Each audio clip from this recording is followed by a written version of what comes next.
The gun was already at his temple before the coffee stopped steaming. 4 years.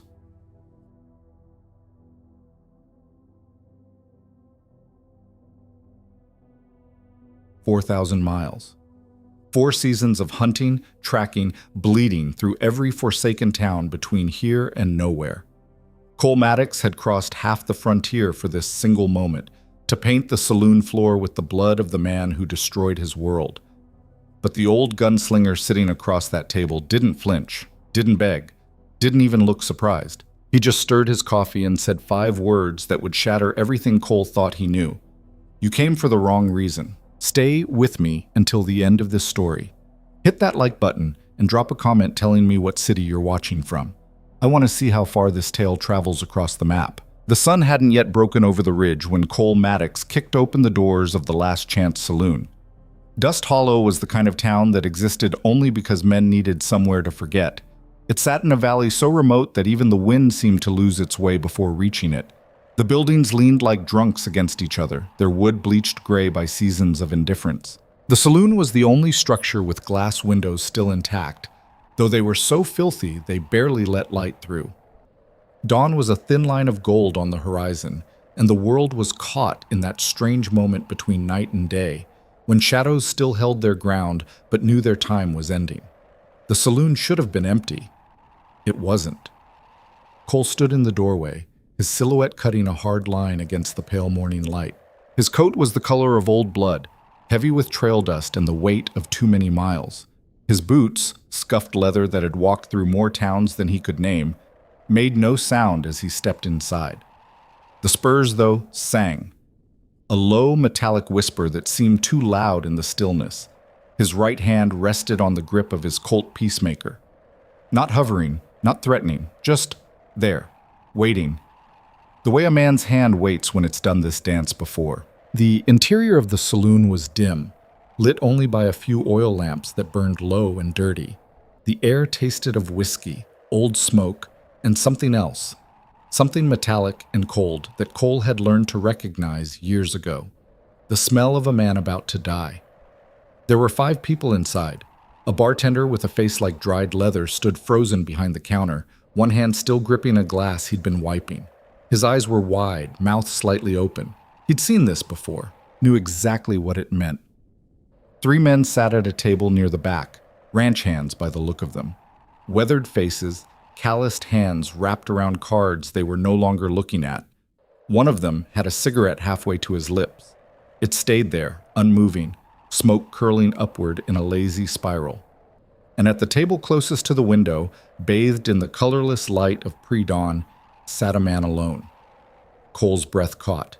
He'd imagined this moment 1,000 times, in dreams and waking hours, while crossing deserts that could cook a man inside his own skin, while shivering through mountain passes where the snow fell so thick it erased the world, while lying awake in nameless towns, staring at ceilings and counting all the ways he'd make this man suffer. But he'd never imagined it would be so quiet. The man at the window was old, not ancient, but worn down in the way that frontier life wore men down, ground them against the hard stone of survival until all the soft parts were gone. His hair was silver, pulled back and tied with a strip of leather. His face was all angles and scars, weathered like driftwood left too long in the sun. Deep lines bracketed his mouth and eyes, the kind of lines that came from squinting into too many sunrises, making too many hard choices. He wore a simple black vest over a white shirt that had seen better days. No hat, no gun belt visible. His hands, scarred, steady hands, were wrapped around a tin cup of coffee. Steam rose from the cup in delicate wisps, and he was stirring it. Slow, methodical circles, like he had all the time in the world, like he hadn't heard the door open, like he didn't know that death had just walked into the room. Cole's hand tightened on his pistol. For 4 years, he'd carried a name. Elias Boone, former lawman, former Texas Ranger.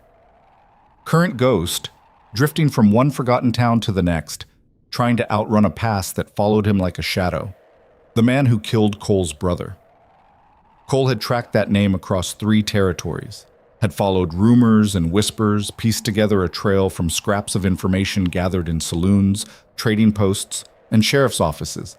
Every lead a dead end, Every town another disappointment. Until finally, a whisper in Santa Fe from a drunk cavalry scout. Elias Boone? Sure, I know that name. Old bastard's up in Dust Hollow. Keeps to himself. Drinks alone. Ain't hurting nobody. Ain't hurting nobody. The words had made Cole's blood boil. His brother's name was Thomas, Tommy to his friends. He'd been 23 years old when he died. Young, reckless, full of fire and dreams bigger than his common sense. But he'd been Cole's brother, his only family after the fever took their parents, the only person in the world who'd mattered.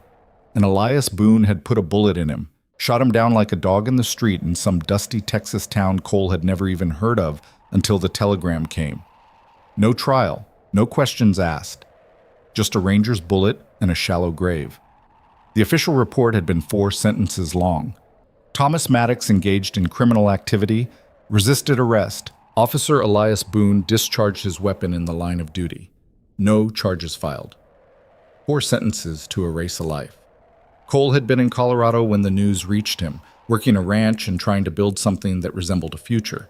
The telegram had come on a Tuesday. By Wednesday, he'd quit his job.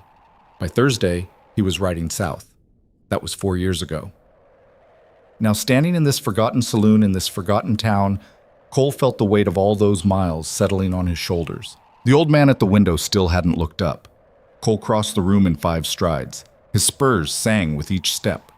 The ranch hands at the back table flinched, their chairs scraping against the floor as they pushed back, ready to dive for cover. The bartender's hand disappeared below the counter, reaching for the shotgun Cole knew would be there. "Don't," Cole said quietly. He didn't look at the bartender, didn't take his eyes off the old man, but his voice carried the kind of certainty that made men listen.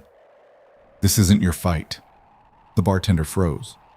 Cole stopped beside the table where Elias Boone sat. Up close, the years showed more.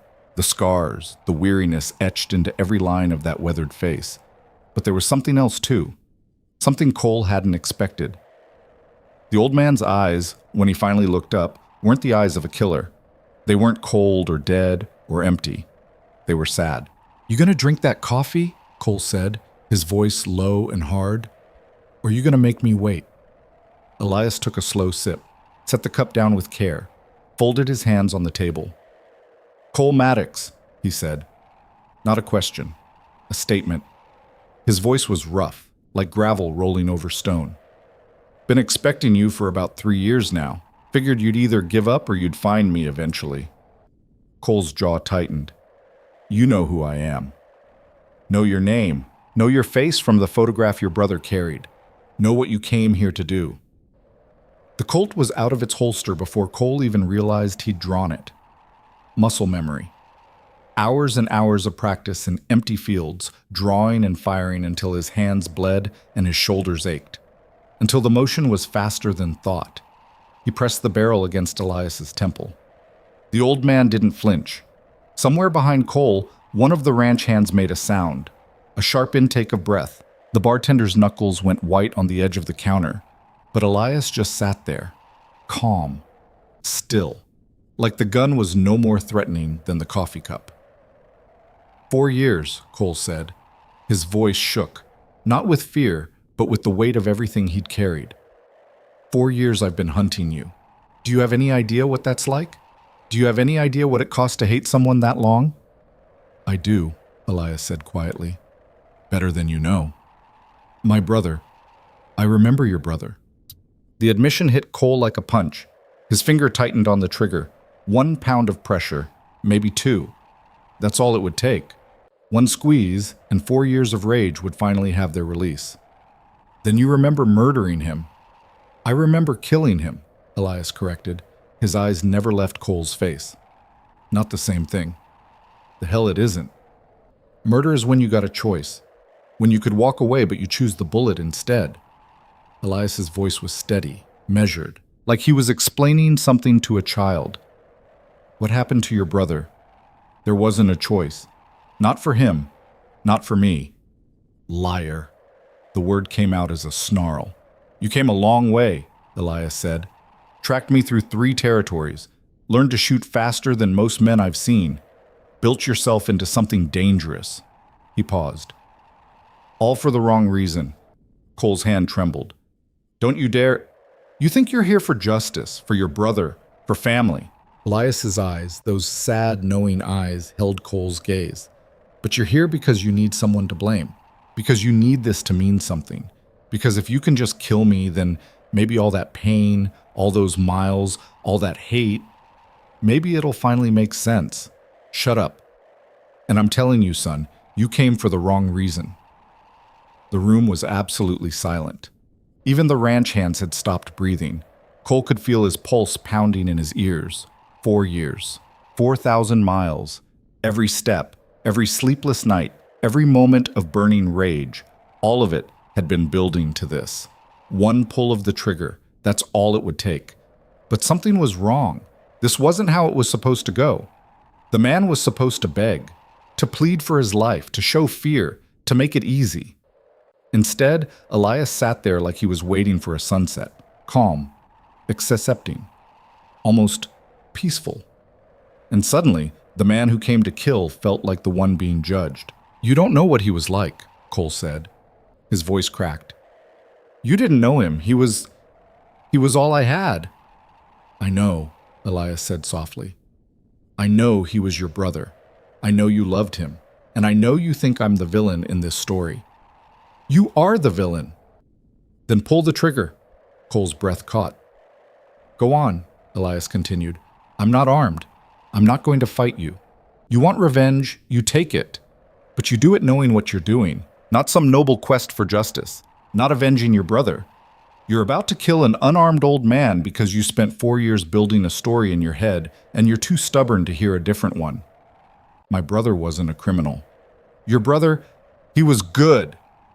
Your brother, Elias said, his voice finally sharpening, put a gun to a shopkeeper's head and pulled the trigger, shot him dead for the $15 in his register, left behind a widow and 3 children.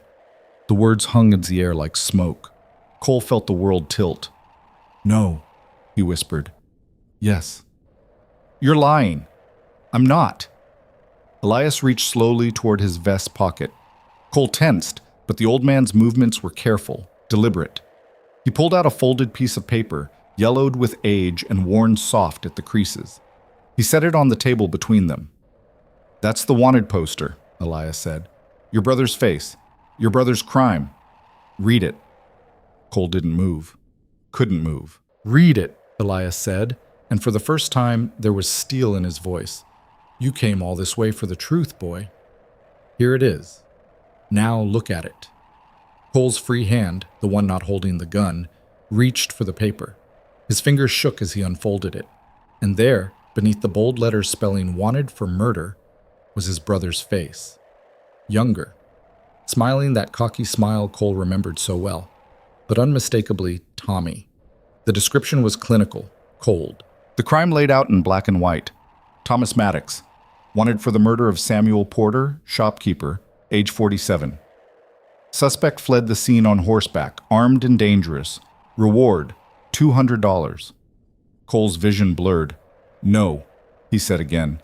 But the word had no strength behind it. It was a Thursday, Elias continued, his voice softer now, gentler.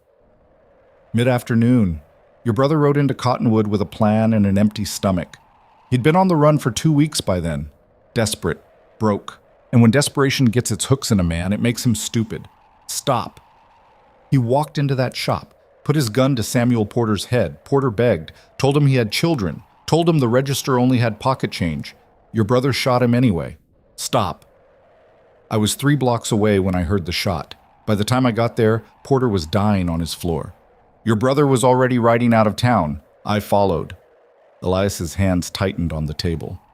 Tracked him for 6 miles. When I finally caught up, I called for him to surrender.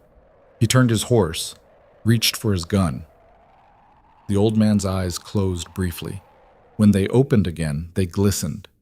I gave him a chance, told him to drop the weapon, told him he could stand trial, that killing Porter didn't have to be the end of his story. Elias's voice dropped to barely above a whisper. He didn't drop it. He raised it, pointed it at me. And you shot him. I shot him. Silence crashed down like a wave. Cole stood there, the gun still pressed against Elias's temple, his entire world crumbling like sand through his fingers. 4 years. 4 years of rage, of righteousness, of knowing, absolutely knowing, that he was right, that Elias Boone was a murderer, that justice demanded blood for blood. 4 years of a lie. He was my brother, Cole said. His voice sounded small, lost. I know. He was all I had. I know that too. So what the hell was I supposed to do? The words came out raw, broken. What was I supposed to do with all this anger, this hate? Same thing I've been doing for 20 years, Elias said quietly. You carry it. You wake up with it every morning. You go to sleep with it every night. You count the faces of the men you've killed and you wonder if maybe, just maybe, there was another way. Cole's arm dropped. The gun fell to his side, suddenly weighing 1,000 pounds. Samuel Porter had a wife named Catherine, Elias continued. 3 daughters, Emily, Sarah, and Ruth. The youngest was 5 years old. They lost everything when he died. The shop, their home, everything. He reached into his pocket again, pulled out a small photograph, placed it beside the wanted poster, a family. A man with kind eyes standing behind a woman holding a baby. 2 young girls at their feet, all of them smiling at the camera. That's who died when your brother pulled that trigger, Elias said. Not just Samuel Porter, that whole family, their future, their dreams. All of it gone because a young man made a choice. Cole stared at the photograph, at those smiling faces, at the life his brother had destroyed. The gun slipped from his fingers, clattered to the floor. He stood there, swaying slightly, feeling like the floor had opened beneath him. I didn't know, he whispered. Nobody told me. The telegram just said you killed him. And you filled in the rest with what you wanted to believe. He was my brother. He was, and he made terrible choices. Both things can be true. Cole looked at the old man, really looked at him for the first time, saw the weight he carried, the weariness, the scars that went deeper than flesh. How many? Cole asked. How many what? How many men have you killed? Elias was quiet for a long moment. 17, he finally said. 17 men who gave me no choice. 17 faces I see every time I close my eyes. 17 families who lost someone. And every single one of them weighs on me like a stone. And my brother? Your brother was number 12. I remember it was a Tuesday. No, Thursday. I remember because that morning I'd promised myself I was done with law work, done with killing.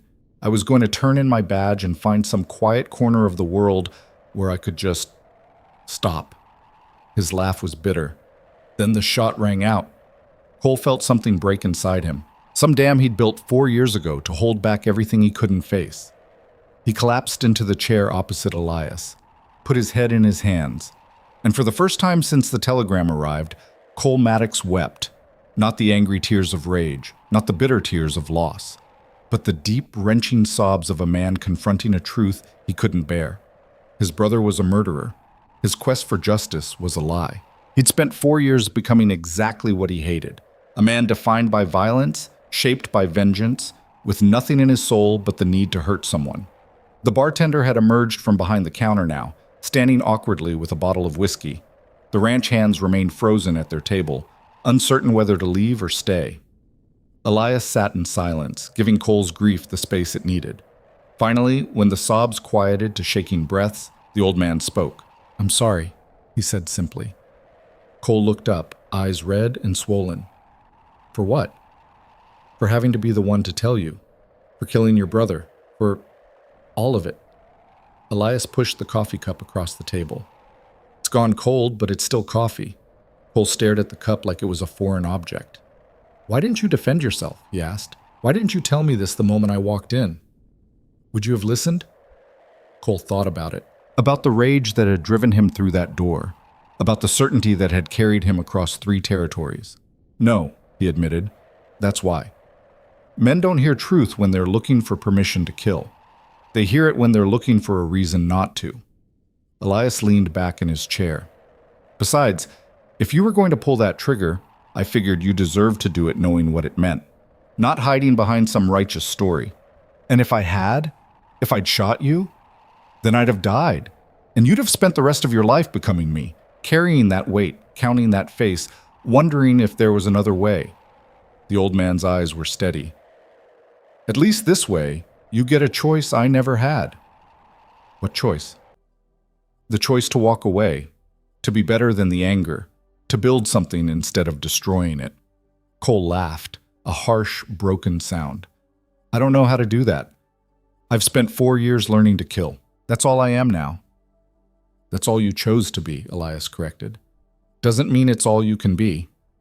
Outside, the sun had finally cleared the ridge. Golden light poured through the filthy windows, painting everything in shades of amber and honey. The saloon, which had seemed so dark and menacing minutes ago, now looked almost peaceful. The ranch hands, sensing the danger had passed, quietly gathered their cards and moved toward the door. They nodded to Elias as they left, a gesture of respect Cole didn't understand but could feel the weight of. The bartender set 2 clean cups on the counter, filled them with fresh coffee, and brought them over. "On the house," he muttered. Then, to Elias, "You all right, old man?" "I'm fine, Jack. This is Cole. We're just talking." Jack looked at Cole with something between pity and understanding. He'd probably seen versions of this scene before. This was a frontier town. Men carrying grudges came through all the time.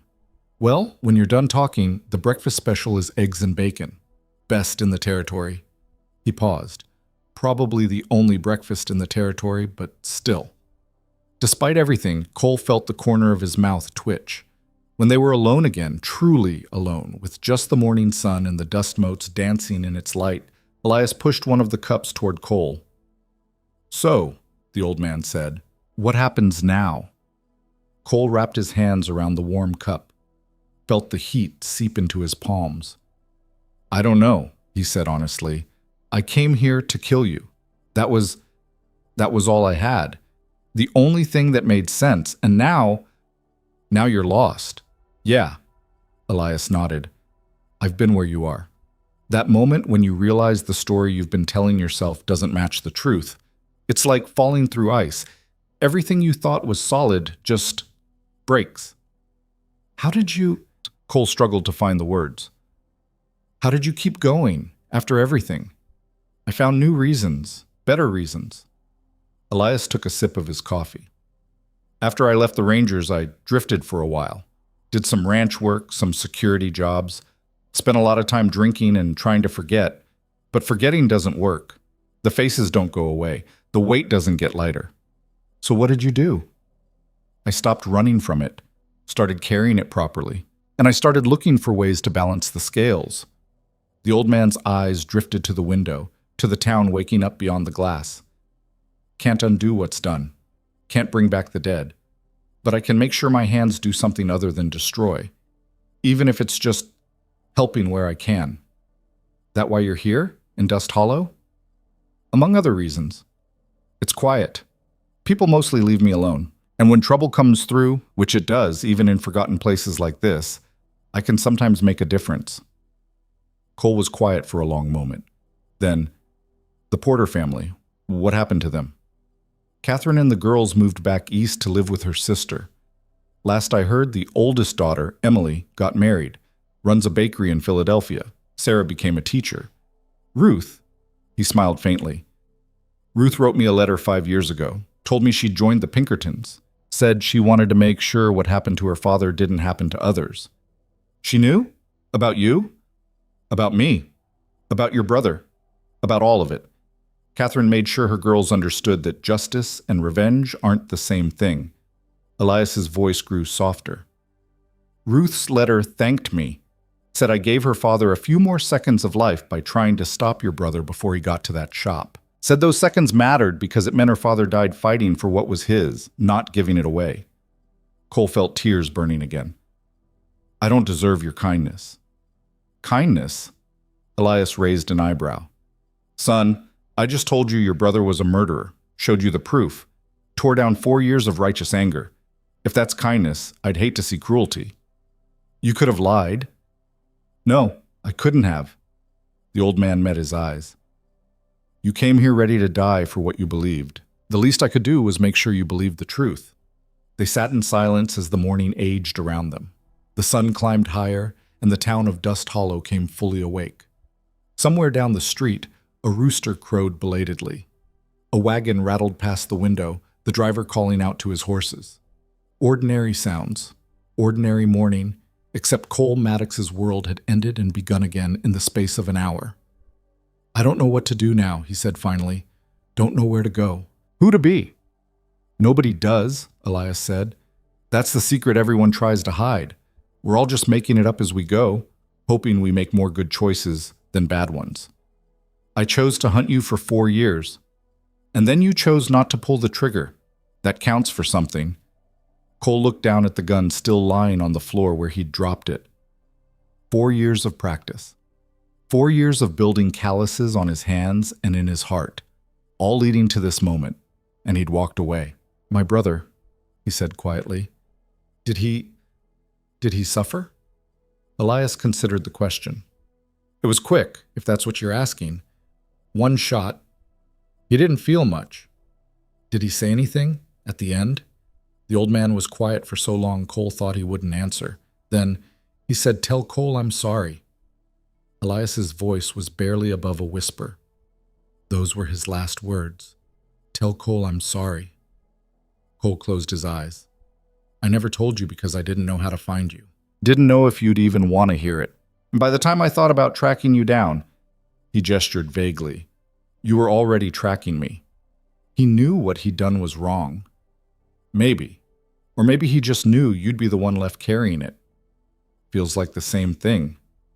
It's not. Regret for the action versus regret for the consequence. They come from different places in a man's soul. Elias finished his coffee.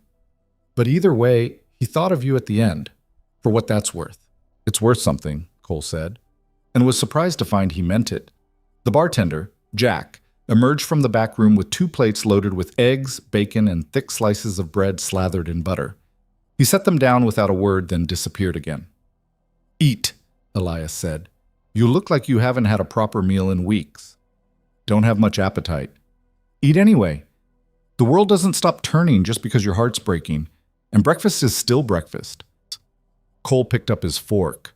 The eggs were good, better than he expected in a place like this. They ate in silence for a while. 2 men at a table where death had nearly happened, sharing a meal instead. Finally, Cole spoke. "What do I do now? Seriously. I can't go back to who I was before. And I don't know how to be anyone else." Elias set down his fork. "You got skills. You can shoot, track, survive in the wild. You're disciplined. Had to be, to follow me this far. Those abilities don't go away just because your purpose changed. You saying I should become a lawman?" "God, no," Elias said with feeling. "Being a lawman will eat you alive, will make you into something hard and mean.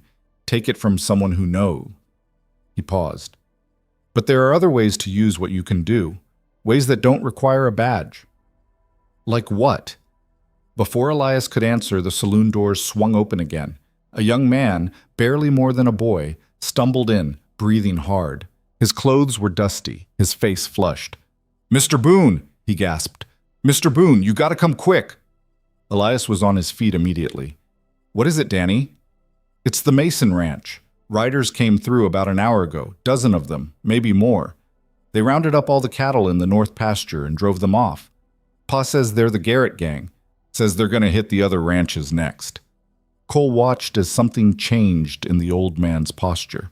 The weariness fell away, replaced by something harder, more focused. "How long ago did they leave?" "Hour, maybe less. Pa sent me to fetch you soon as they cleared out." Elias nodded. "Tell your father I'll be there in 15 minutes. And Danny, tell him to keep his men close. Don't try to be heroes." The boy nodded and ran back out. Elias turned to Cole.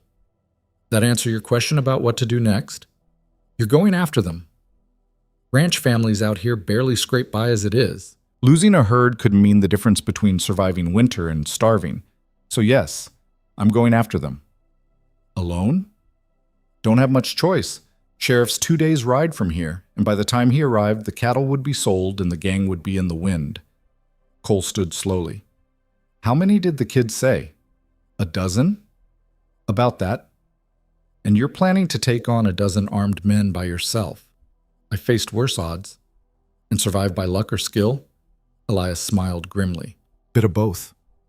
Cole looked at the old man, looked at his own hands, the hands he'd trained for 4 years to take a life. Hands that could do something else now, something better. You need help, he said. I do. I can track, I can shoot, and I've got nothing else waiting for me. This isn't about redemption, son. This is cattle thieves. Probably end in gunfire, definitely end with someone bleeding. I know. You sure? Because once you ride with me, you're making a choice. You're choosing to put those skills towards something other than revenge. Cole thought about his brother, about Samuel Porter and his 3 daughters, about 4 years of rage that had led nowhere but to this table in this forgotten saloon. I'm sure, he said. Elias studied him for a long moment, then nodded. All right then. But we do this smart. No heroics, no unnecessary killing. We get the cattle back and we get out. Understood? Understood. And Cole? Yeah? This doesn't make us even. Doesn't erase what happened. You're still going to wake up angry some days, still going to wonder if you made the right choice not pulling that trigger. I know. But it's a start. Better than most men get. They left the saloon together as the sun climbed toward noon. Jack watched them go, shaking his head slightly but saying nothing. He'd seen enough in his years tending bar to know when men were riding toward trouble. Outside, the town of Dust Hollow looked different to Cole. Cleaner somehow. More real. Like he was seeing it with new eyes. Maybe he was. Elias led him to a small stable at the edge of town where a black gelding and a gray mare waited.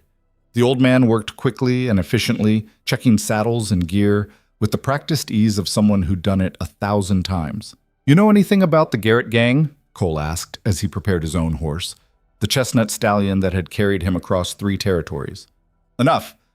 They're cattle thieves mostly. Hit ranches, steal herds, sell them across the border. Not particularly violent unless cornered, but desperate men do desperate things. How many have you gone after before? Groups like this? 3 or 4 times over the years. And I'm still here. Elias swung into his saddle. But I was younger then, faster. Now I'm just stubborn and mean. Cole couldn't help but smile. That's comforting. Wasn't meant to be. They rode out of Dust Hollow at a steady pace, following the trail Danny's father had described. The land here was hard, rocky soil spotted with scrub brush and juniper trees. The sun beat down mercilessly, and the air shimmered with heat. As they rode, Elias talked about tracking, about reading sign, about the way cattle moved when they were being driven versus when they wandered free. Cole listened, filing away every word. See there? Elias pointed to a patch of disturbed ground. That's where one of the cows tried to break away. And there. That's where a rider turned it back. Fresh tracks, maybe 90 minutes old. We're gaining on them. We are. But we don't want to catch them on open ground. Need to find a place where the numbers don't matter as much. An ambush. A tactical advantage, Elias corrected. Ambush implies we're looking to kill them. We're looking to convince them leaving the cattle behind is a better choice than dying for them. They rode in silence for a while, following the trail north toward a series of rocky canyons Cole could see in the distance. Why are you doing this? Cole asked suddenly. Doing what? Helping these people, chasing thieves. You said you were done with law work. I am done with it. This isn't about law. It's about... Elias paused, searching for words. It's about being able to sleep at night, knowing I used what I can do for something other than killing. But you might have to kill today. Might, hope I don't. But if it comes to that, at least it'll be in defense of something, not just because a badge told me to. Cole thought about that as they rode, about the difference between killing for a cause and killing for a reason, about the weight Elias carried and the weight Cole had almost added to it. The sun was past its peak when they reached the canyon entrance. The trail led straight into a narrow gap between 2 towering rock walls, perfect for driving cattle through, but also perfect for an ambush. Elias held up a hand, signaling Cole to stop. He dismounted, studying the ground. They went through about an hour ago, moving slow. The cattle are tired. They'll stop soon to rest them and water them. And that's when we hit them? That's when we make them an offer. Elias climbed back into his saddle. Come on, but quiet now. Sound carries in these canyons. They entered the canyon, their horses' hooves echoing softly off the stone walls. The temperature dropped in the shade, a welcome relief from the brutal sun. Cole could hear water somewhere ahead, a stream or spring. Then he heard voices. They dismounted, leaving the horses tied to a juniper. Elias moved forward on foot, silent as smoke. Cole followed, trying to match the old man's stealth. They crept to the edge of a rocky outcrop and looked down. Below, in a natural basin fed by a spring, the Garrett gang had stopped. 12 men, just like Danny had said. The cattle were scattered around the water, drinking deeply. The men had dismounted, some tending to horses, while others filled canteens or chewed on jerky. They looked tired, road-worn. Not the dangerous outlaws Cole had imagined, but just men, doing what they thought they had to do to survive. There, Elias whispered, pointing. The one in the black hat, that's Garrett himself, leader. The others will follow his lead. So we take him out first? We talk to him first. Violence is the last option, not the first. And if talking doesn't work, then we make it work. Elias checked his pistol, though Cole noticed he didn't draw it. You ready? As I'll ever be. Remember, we're not here to kill anyone. We're here to convince them that leaving is smarter than fighting. And if they don't believe us? Elias smiled. It wasn't a kind smile. Then we make believers out of them. They made their way down the rocks, moving carefully. At the bottom, Elias stepped into the open, his hands visible but near his gun. Afternoon, gentlemen, he called out. 12 heads snapped toward them. Hands moved toward weapons. Garrett, the man in the black hat, stepped forward. He was in his 40s, lean and hard-eyed. You got business here, old man? I do. Those cattle belong to the Mason Ranch, and the Parkers, and the Suttons. You boys are a long way from home with someone else's property. We didn't see any names branded on these cows. No? Look closer. Bar M on the left flank. That's Mason's mark. Garrett glanced at one of his men, who nodded confirmation. Well, Garrett said slowly, seems we made an honest mistake. We thought these were wild cattle. In a fenced pasture? Fence must have fallen down. Must have. They stared at each other for a long moment. The other gang members had moved to flank Garrett, hands on weapons. Cole counted them again. 12. Against 2. Bad odds. But Elias didn't seem concerned. Here's how this goes, the old man said calmly. You leave the cattle. You ride out of here, and we pretend this never happened. Garrett laughed. And why would we do that? Because the alternative is worse. You're outnumbered 6-1, old-timer. Numbers don't matter much when you're the first one to die. The smile fell off Garrett's face. That's a threat? It's a fact. If shooting starts, I put my first bullet right between your eyes. Maybe your boys get me after that. Probably they do. But you won't see it happen. You'll be dead before you hit the ground. Silence crashed down. Cole's hand moved to his own gun, ready. His heart hammered. This was it. The moment that would define everything. One of Garrett's men, young, nervous, drew his pistol, and everything went to hell. The young man's pistol cleared leather in a flash of polished steel. Time didn't slow. That was a lie, men told themselves afterward, to make sense of chaos. Time moved exactly as it always did. But in that fraction of a second, Cole's body remembered 4 years of practice. 4 years of drawing and firing until his muscles knew the motion better than breathing. His hand moved. The Colt came up smooth and fast. His thumb pulled the hammer back. His finger found the trigger. But he didn't fire. Elias did. The shot cracked like thunder in the canyon, echoing off stone walls until it sounded like a dozen guns going off at once. The young man's pistol spun from his hand. A neat hole punched through the cylinder. He yelped and stumbled backward, clutching his stinging fingers. Next one goes through bone instead of steel, Elias said, his voice carrying the same calm tone he'd used ordering coffee. His gun, an old Remington that had appeared in his hand like magic, was now pointed directly at Garrett's chest. Your choice. Nobody moved. Cole kept his own weapon trained on the men to Garrett's left, his heart slamming against his ribs. This close, he could see the fear in their eyes, the uncertainty. These weren't hardened killers, they were desperate men who'd made bad choices. Just like his brother. The thought cut through him like a knife. Garrett's jaw worked, but no words came out. His hand hovered near his gun belt, frozen in that terrible space between surrender and suicide. Think about it, Elias continued. Really think. Those cattle are worth maybe $300 split 12 ways. That's $25 each. You willing to die for $25? We got families to feed, one of the other men said. He was older, with gray in his beard and worry lines carved deep around his eyes. Ranches ain't hiring. Town's got nothing. What else we supposed to do? Not this, Elias said, because this ends one of two ways. Either you ride out of here empty-handed but alive, or some of you don't ride out at all. And the ones that do will spend the rest of their lives knowing they died for nothing. You can't take all of us, Garrett said, finding his voice again. Don't have to take all of you, just have to take enough. Elias's gun never wavered. How many of your men you willing to bury today? 3? 4? Because that's what it'll cost to put me down.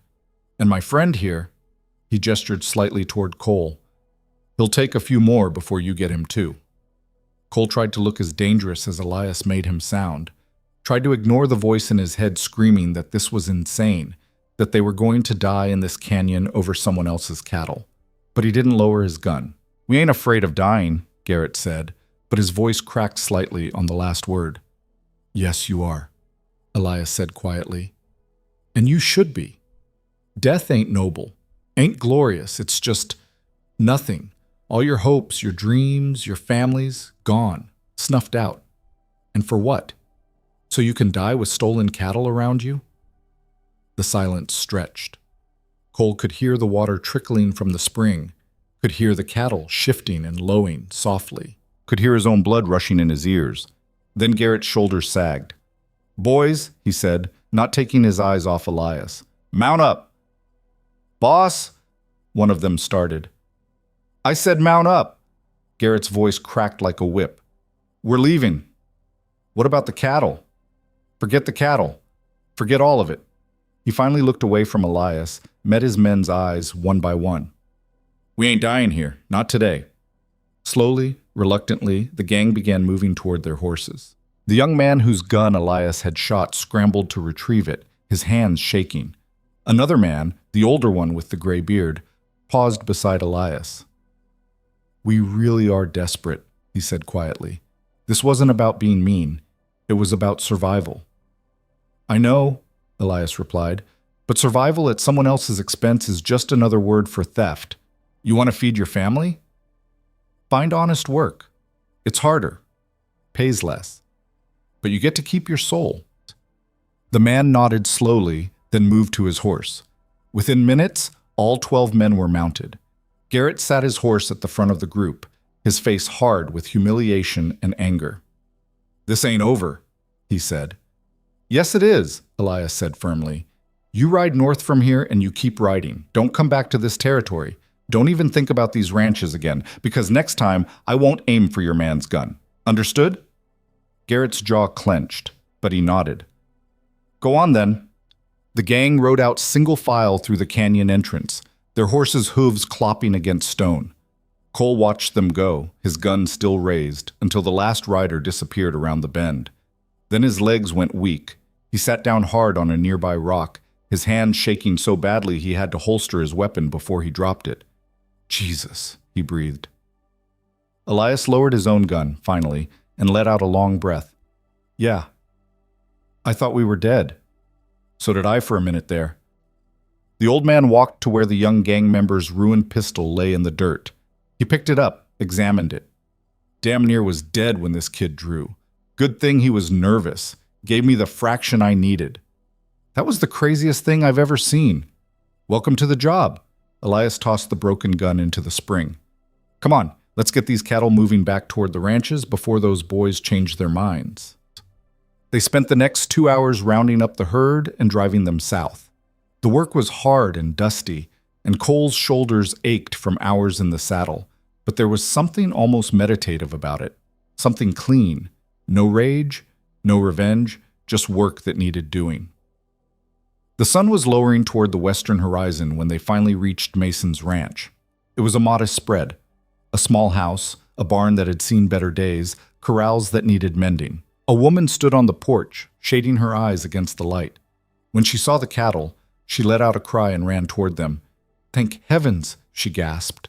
We didn't know if—" "They're all here, Mrs. Mason," Elias said, dismounting.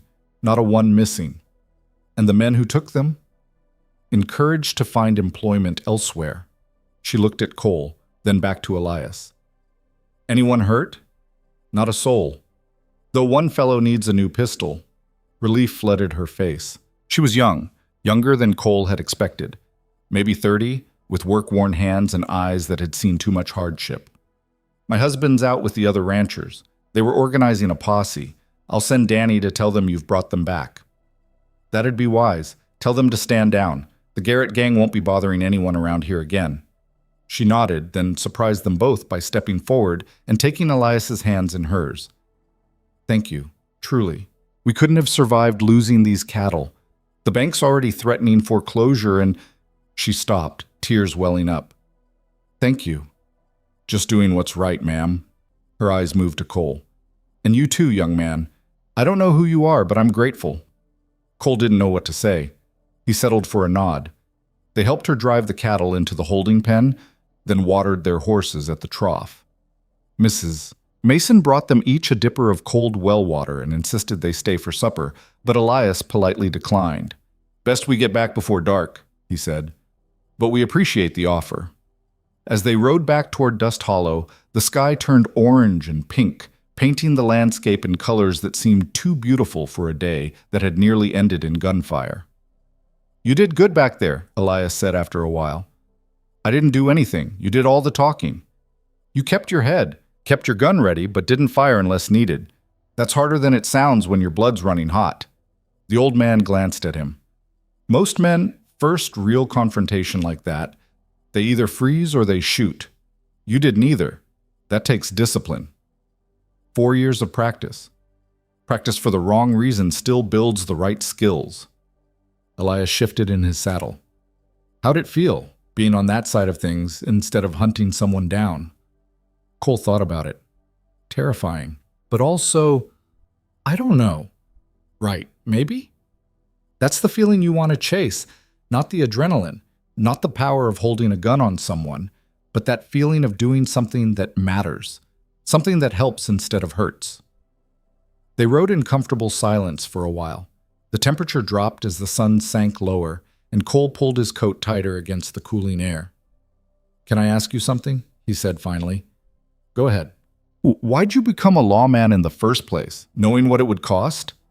Elias was quiet for so long Cole thought he wouldn't answer. Then, "I was young, stupid. Thought I could make a difference. Thought wearing a badge meant something." "Didn't it?" "It meant I had permission to kill and call it justice." The bitterness in his voice was sharp. "Don't get me wrong, some laws need enforcing. Some men need stopping. But the badge, it makes it too easy. Turns killing into paperwork. Turns shooting someone into discharge of weapon in the line of duty, and suddenly you don't have to think about what you've done." "Is that why you quit?" "Part of it. The other part was—" He paused. "There was a raid. Bank robbers holed up in a farmhouse. We surrounded the place, called for them to surrender. They opened fire instead." Cole waited. "We fired back. Riddled that house with bullets until nothing was moving inside. When we went in, we found 4 bodies. 3 men and—" Elias's voice caught. "And a woman. She'd been in the wrong room at the wrong time, caught a bullet meant for someone else. That wasn't your fault. Wasn't it? I gave the order to fire. I led that raid. Her blood's on my hands, same as the men we were after." He shook his head. "After that, I turned in my badge. Told myself I was done with killing, done with law work, done with all of it. But you're not done. You're still doing it. I'm still stopping bad men from hurting good people, but I'm doing it without a badge telling me it's okay. Without paperwork that makes it clean." Elias looked at Cole directly. "Every bullet I fire now, I own. Every life I take, I carry. No one to hide behind, no authority to excuse it. Just me and the choice and the consequences." "That sounds harder." "It is. But it's honest, and after 20 years of lying to myself about what I was doing, honest feels better. They reached Dust Hollow as the last light faded from the sky. The town looked different to Cole now, less like a forgotten outpost and more like a place where people actually lived, where they had hopes and problems and ordinary lives. The Last Chance Saloon was busier than it had been that morning. Voices and laughter spilled out into the street, along with the sound of a badly tuned piano playing something that might have been a waltz. "You hungry?" Elias asked. "Starving." "Good. Jack's beef stew is almost as good as his breakfast." Though that's not saying much. They tied their horses and went inside. The saloon was packed now, ranch hands, drifters, a few miners from the hills to the east. Jack stood behind the bar, pulling beers and wiping glasses with the same rag he'd been using that morning. He nodded when he saw them. "Heard you boys ran off the Garrett gang." "News travels fast," Elias said. "Mason's kid Danny rode through hollering about it like you'd single-handedly fought off the Mexican army." Jack poured 2 whiskeys without being asked. "These are on the house. Heroes discount." "We're not heroes," Cole said. "You brought back stolen cattle and nobody died. In my book, that makes you heroes." Jack slid the glasses across the bar. "Stew's hot if you want some, and there's a table in the back if you don't want folks bothering you." They took the whiskey and the table. The stew came a few minutes later, thick with beef and potatoes, served with bread that was only a little stale. Cole ate like a man who hadn't seen food in days. Around them, the saloon buzzed with life. Men laughed and argued and told lies about their day. Someone won a hand of poker and let out a whoop. The piano player launched into a new song, this one even less recognizable than the last. Normal life. Ordinary moments. Cole couldn't remember the last time he'd been part of something like this. The last 4 years had been nothing but lonely trails and lonelier nights. Towns were just places to resupply and move on from. People were obstacles or informants, nothing more. But here, now, eating stew in a crowded saloon with an old gunfighter across the table, it felt almost like belonging. "What are you thinking?" Elias asked. "That I forgot what this was like, being around people, being part of something. Easy to forget when you're on the hunt. Everything else becomes background noise." "Yeah." Cole took a drink of whiskey. "It burned going down, but it was a good burn." "How'd you handle it? Coming back to regular life after all those years wearing a badge?" "Didn't handle it. Not at first." Elias stared into his glass. "Drifted for a couple of years.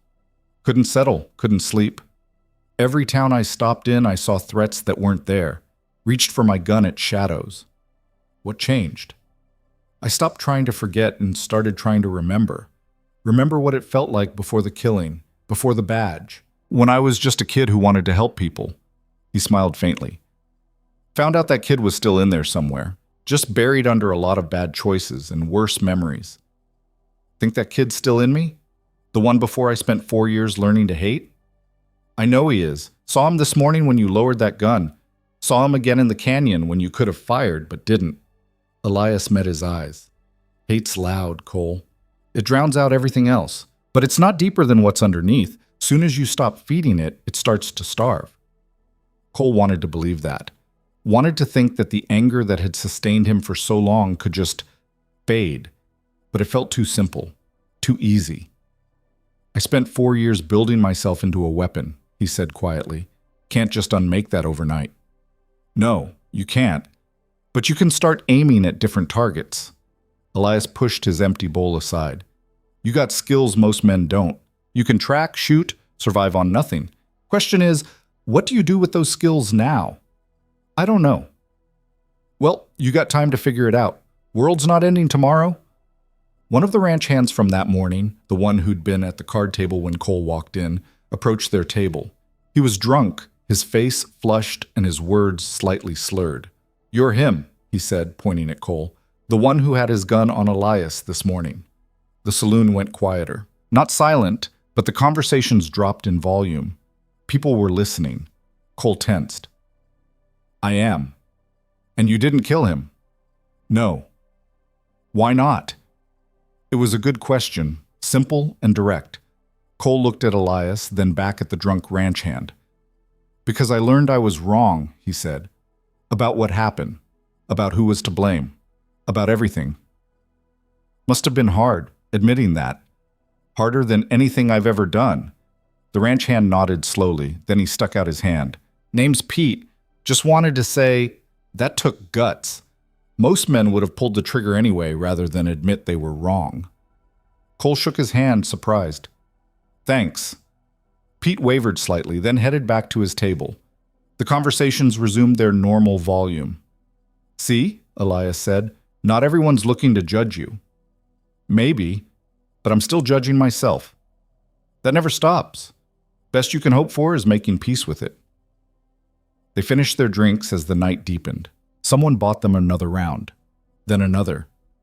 By the time they left the saloon, Cole felt warm and loose in a way he hadn't in years. The night air was cold and sharp, full of stars. Cole stood on the porch, looking up at them. The same stars he'd navigated by for 4 years. The same constellations that had watched him ride through territories and seasons, always hunting, always angry. But tonight they looked different, brighter, maybe. Or maybe he was just seeing them differently. You got a place to stay? Elias asked. Was planning to camp outside town. There's a room above the general store. Owner rents it cheap. Clean bed, roof that doesn't leak too much. Better than the ground. I'll take it. They walked through the quiet streets. Most of the buildings were dark now, their occupants long asleep. A dog barked somewhere in the distance. The wind rustled through the scrub brush at the edge of town. Thank you, Cole said suddenly. For this morning. For telling me the truth, even when you knew it would hurt. Had to be said. And for not making me feel like a monster for what I almost did. Elias stopped walking, turned to face him. You're not a monster, Cole. You're a man who loved his brother and got bad information and made the best choice he could with what he knew. The fact that you're standing here instead of riding away with his blood on your hands, that's what matters. Doesn't feel like enough. Never does. But it's a start. The old man clapped him on the shoulder. Get some sleep. In the morning, if you want, we can talk about what comes next. I'd like that. Elias pointed to a building across the street. That's the general store. Tell Mrs. Chen I sent you. She'll fix you up. Where will you be? I got a small place on the edge of town. Nothing fancy, but it's mine. He smiled. Come by around sunrise. I'll make coffee that won't kill you, and we'll figure out what to do with that anger you're carrying. They parted ways. Cole crossed to the general store and knocked on the side door. An older Chinese woman answered, her face suspicious until he mentioned Elias's name. Then she softened, showed him upstairs to a small room with a narrow bed and a single window. $1, she said. Cole paid her, thanked her, and locked the door behind him. The room was simple but clean. He sat on the bed, testing it. The mattress was thin but better than the ground. Through the window, he could see the stars still burning overhead. He pulled out the wanted poster Elias had shown him that morning. His brother's face stared back at him from the yellowed paper. Young, cocky, foolish, but still his brother. Cole folded the poster carefully and tucked it into his shirt pocket. Then he lay back on the bed, fully clothed, and closed his eyes. Sleep came quickly, and for the first time in 4 years, he didn't dream of revenge. He woke to sunlight streaming through the window and the sound of the town coming to life below. For a moment, he didn't remember where he was. Then it all came flooding back. The saloon, the gun at Elias's head, the truth about Tommy, the canyon, and the Garrett gang, everything. He sat up, his body aching from yesterday's ride.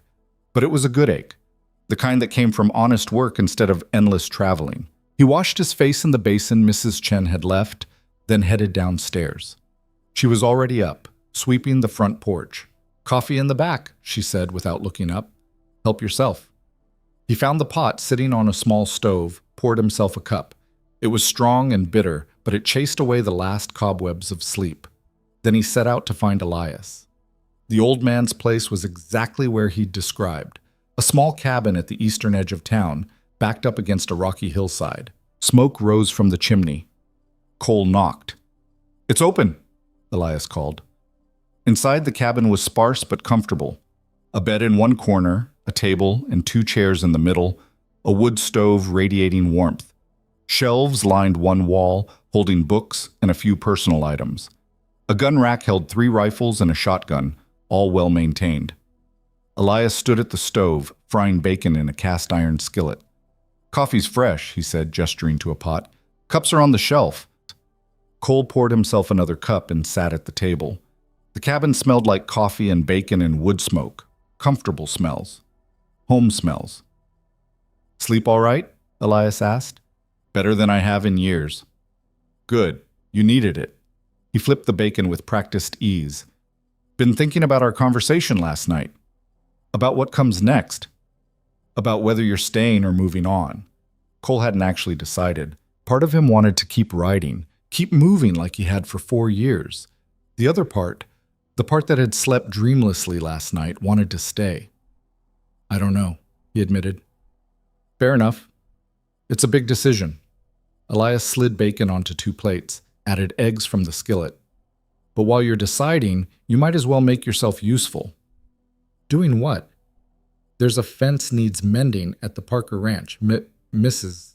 Parker's husband died last winter, and she's been trying to keep the place running alone. Could use a hand. You want me to fix fences? I want you to do something productive while you figure out what kind of man you want to be. Elias set the plates on the table, sat down across from him. Yesterday you saw what it's like when you use your skills to help instead of hurt. Today you can see what it's like to just work. No guns, no danger, just honest labor. Cole took a bite of bacon. It was perfect, crispy but not burnt. And you? I'll be doing the same thing at the Sutton place. Their barn roof's been leaking since last spring. They ate in silence for a while. Outside, Cole could hear birds singing and the distant sound of hammers, the town waking up and getting to work. Can I ask you something? Cole said finally. Always. Why are you helping me? After what I almost did to you, why are you going out of your way like this? Elias set down his fork. You want the truth? Always. Because I see myself in you, younger, angrier, but the same basic shape. I know what it's like to be consumed by something, to let it define you until there's nothing else left. And I know how rare it is to get a second chance to choose differently.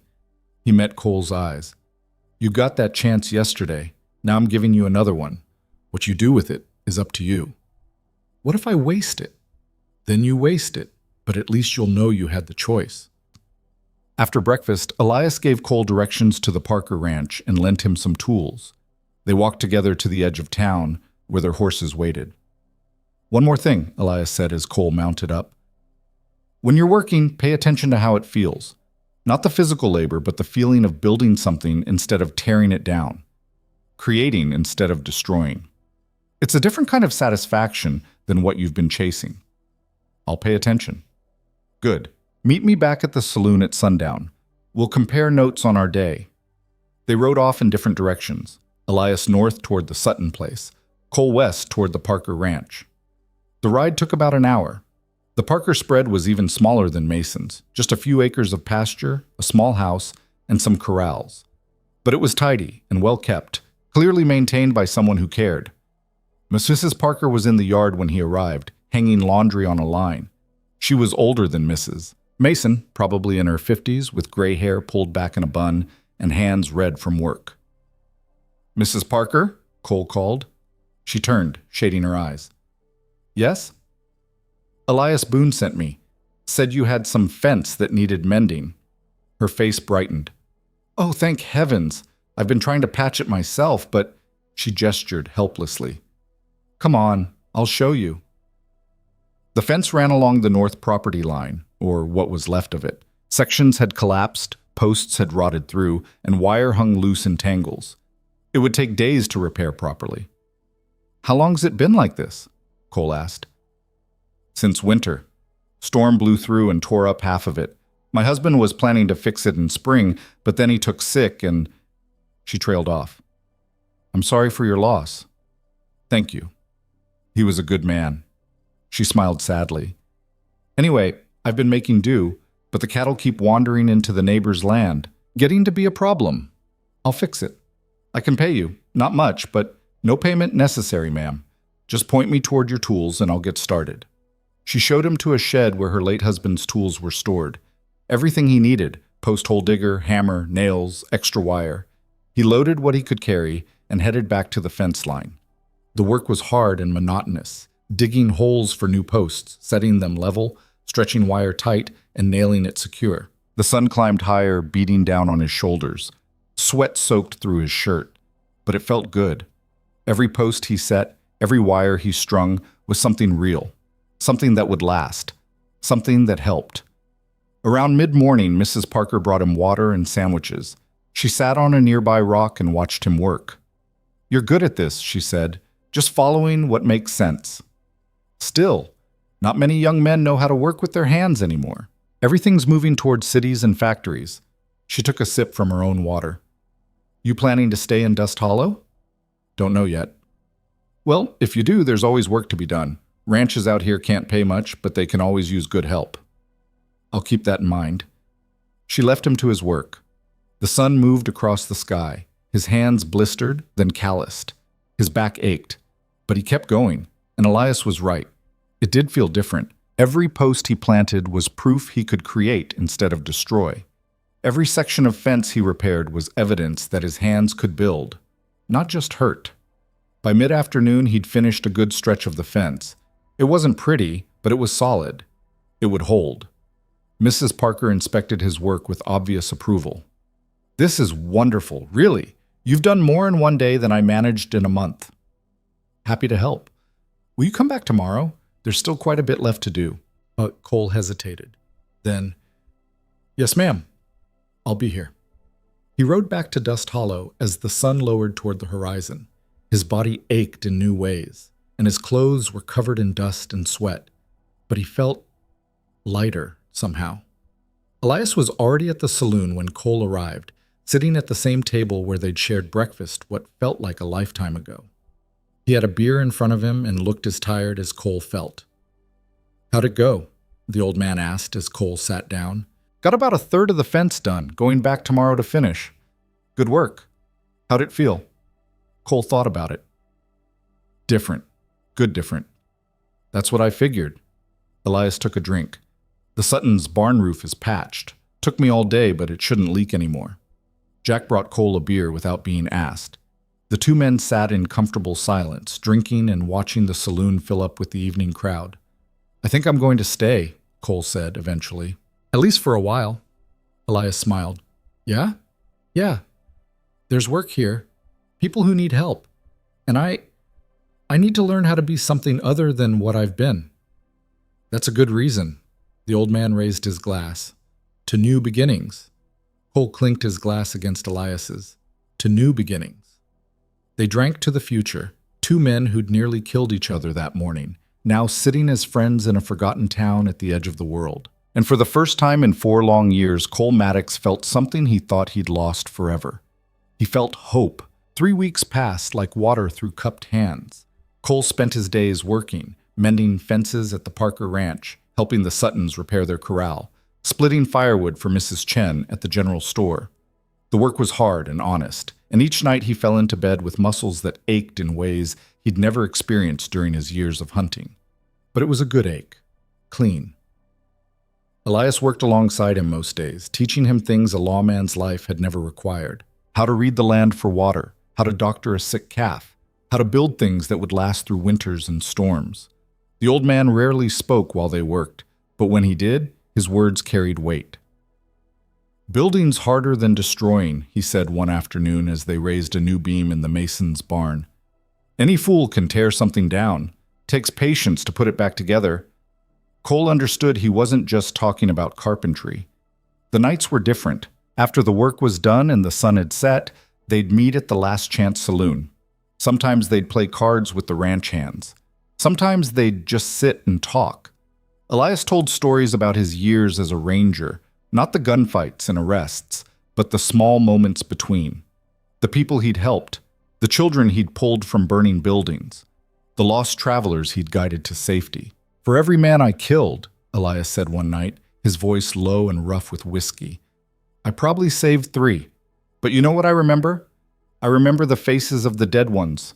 The ones I saved? They're just shadows. Isn't that something?" Cole didn't have an answer for that. He also didn't have an answer for what he was building toward. He knew he couldn't spend the rest of his life doing odd jobs in Dust Hollow. The town was too small, too isolated. Eventually, he'd need to figure out who he was supposed to become. But for now, this was enough. On the 22nd day, everything changed. Cole was at the Parker Ranch, working on the last section of fence. The morning had started cold and gray, with clouds piling up against the mountains to the west. Mrs. Parker had warned him a storm was coming, but he wanted to finish before it hit. He was stretching wire when he heard hoofbeats. 3 riders came over the rise, moving fast. At first, Cole thought they might be ranch hands from one of the neighboring spreads. Then he recognized the horse in the lead, a paint stallion with distinctive markings. His blood went cold. It was one of the horses from the Garrett gang. The riders pulled up about 50 yards from where Cole stood. He could see their faces now, so the one in front was Garrett himself, sitting tall in the saddle with a Winchester rifle resting across his thighs. The other 2 were men Cole recognized from the canyon, younger guys, nervous energy radiating off them like heat. Garrett's face was hard as granite. Well, he called out. If it ain't the hero of Dust Hollow. Cole's hand moved instinctively toward his gun belt. Then he remembered. He wasn't wearing it. He'd left the Colt back at his room, figuring he didn't need it for fence work. Stupid, careless, potentially fatal. Garrett, he said, keeping his voice steady. Thought you boys were headed north. We were. Then we got to thinking. Garrett nudged his horse forward a few steps. Got to thinking about how you and that old man embarrassed us in front of each other. Made us look weak. Made us ride away with nothing. You rode away alive, that was the deal. Deals changed. Garrett's thumb caressed the hammer of his rifle. See? Word got around about what happened. Other gangs heard the Garrett boys got run off by 2 men. Made us a laughingstock. Lost respect, lost opportunities. That's not my problem. It is now. Garrett's smile was cold and cruel. We came back to settle accounts. Figure if we kill you and the old man, people will remember the Garrett gang doesn't run from anyone. Cole's mind raced. He was unarmed and outnumbered 3-1. The nearest cover was the fence post about 10 feet away. Not much protection against rifle fire. Mrs. Parker was in the house, hopefully keeping out of sight. Where's your friend? One of the other men asked. The old ranger? Around, Cole said vaguely. Close enough to hear gunfire. That right? Garrett looked genuinely amused. Well, we'll take our chances. Been practicing since last time. Won't be so easy to buffalo us twice. He raised the rifle. Cole dove for the fence post. The shot cracked through the air, splintering wood where Cole had been standing a fraction of a second before. He hit the ground hard, rolling behind the meager cover of the post. His hand scrabbled in the dirt, searching for anything he could use as a weapon. Nothing. Just rocks and dry earth. 2 more shots rang out, punching through the fence boards inches from his head. The horses were moving now, the riders spreading out to get a better angle on him. Come on out, hero, Garrett shouted. Die like a man instead of hiding like a coward. Cole's heart hammered against his ribs. This was it. This was how it ended. Not in a blaze of righteous gunfire, but hiding behind a fence post, unarmed and helpless. 4 years learning to kill, and he'd die because he'd chosen not to carry his gun. The irony would have been funny if it wasn't so terrifying. Then he heard another sound. Hoofbeats, coming fast from the south. Elias burst over the rise like something out of a legend, his black gelding at full gallop. He had his Remington in one hand and the reins in the other, riding like he'd been born in the saddle. Get down, he roared.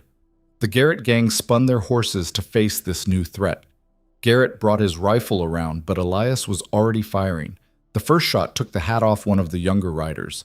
The second shot hit the dirt between the paint stallion's hooves, causing it to rear and nearly throw Garrett from the saddle. Elias hauled his horse to a stop between Cole and the gang, creating a human shield.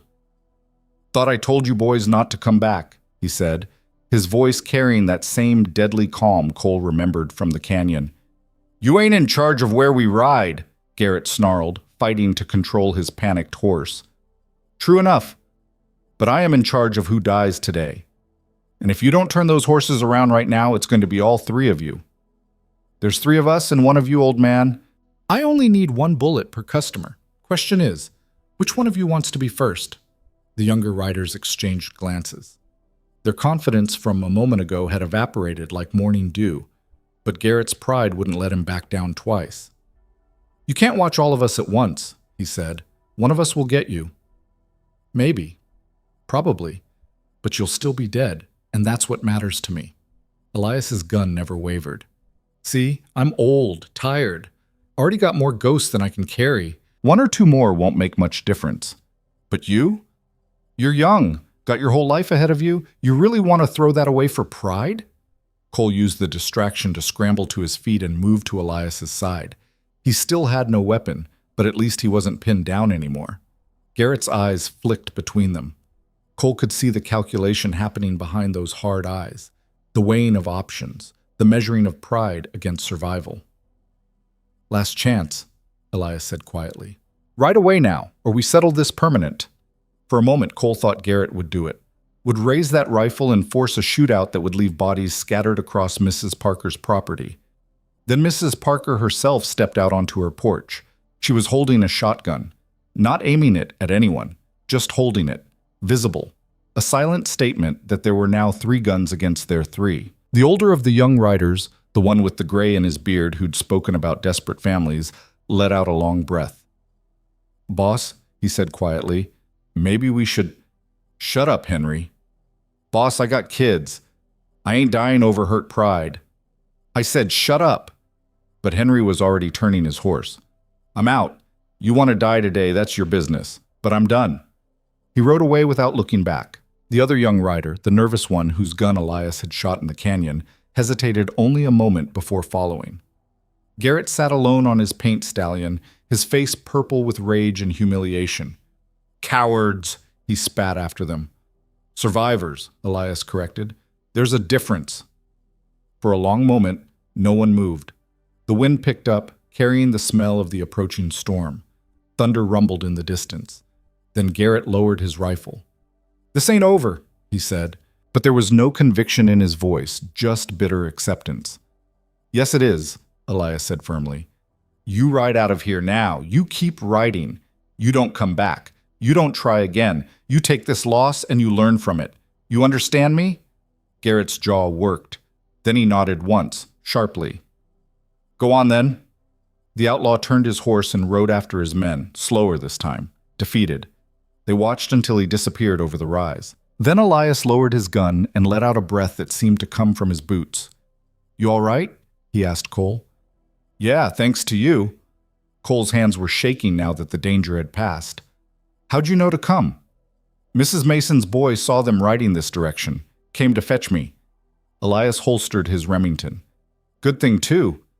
Another minute, and... He didn't finish the sentence, didn't need to. Mrs. Parker lowered her shotgun and walked toward them.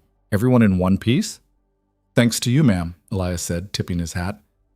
That was brave. And foolish. Maybe, but this is my land. Nobody shoots people on my land. She looked at the splintered fence posts. Though I suppose that fence section needs redoing now. Despite everything, Cole laughed. It came out shaky and a little hysterical, but it was genuine. They spent the next hour repairing the damage from the gunfight. Mrs. Parker made coffee and brought it out to them, along with some biscuits left over from breakfast. They worked and drank and tried not to think about how close death had come. Finally, with the fence patched and the coffee gone, Elias stood and brushed dust from his pants. We should head back to town, he said to Cole. Talk about what just happened. Cole nodded. He thanked Mrs. Parker for the coffee and promised to return tomorrow to finish the last section of fence properly. They rode back to Dust Hollow in silence. The storm clouds were closer now, dark and heavy. The wind had teeth in it. When they reached Elias's cabin, the old man built up the fire and put coffee on. They sat across from each other at the small table, the same table where they'd shared breakfast weeks ago. I could have died today, Cole said finally. You could have. And it would have been my own fault. Left my gun behind like an idiot. Elias poured coffee into 2 cups. Were you an idiot, or were you trying to be different than what you were? What's the difference? Intent. You weren't being careless. You were choosing not to live like a man who expects violence. That's not stupid. That's hopeful. Hope almost got me killed. No, Garrett almost got you killed. There's a difference. Elias pushed one of the cups toward Cole. You can't control what other men choose to do. Can't prevent every threat. All you can do is decide who you want to be and accept the consequences. Cole wrapped his hands around the warm cup. I don't know who I want to be. That's the problem. I'm not the man who hunted you anymore. But I'm not ready to be whatever comes next either. I'm just stuck. You're transitioning. It's different. Feels the same. It's not. Elias took a sip of his coffee. When I quit the Rangers, I thought I could just stop being that person, hang up my gun, and become someone else overnight. But it doesn't work that way. The man you were doesn't just disappear because you decided to change.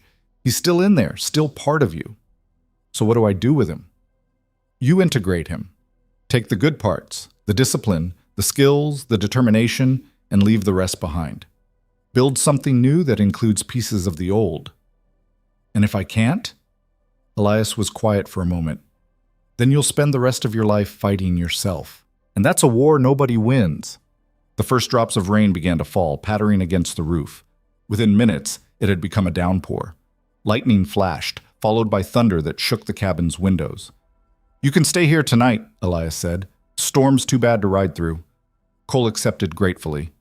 They spent the evening playing cards and talking about everything except what had happened. Elias told stories about growing up in Missouri, about learning to ride before he could walk, about the first time he'd seen the ocean.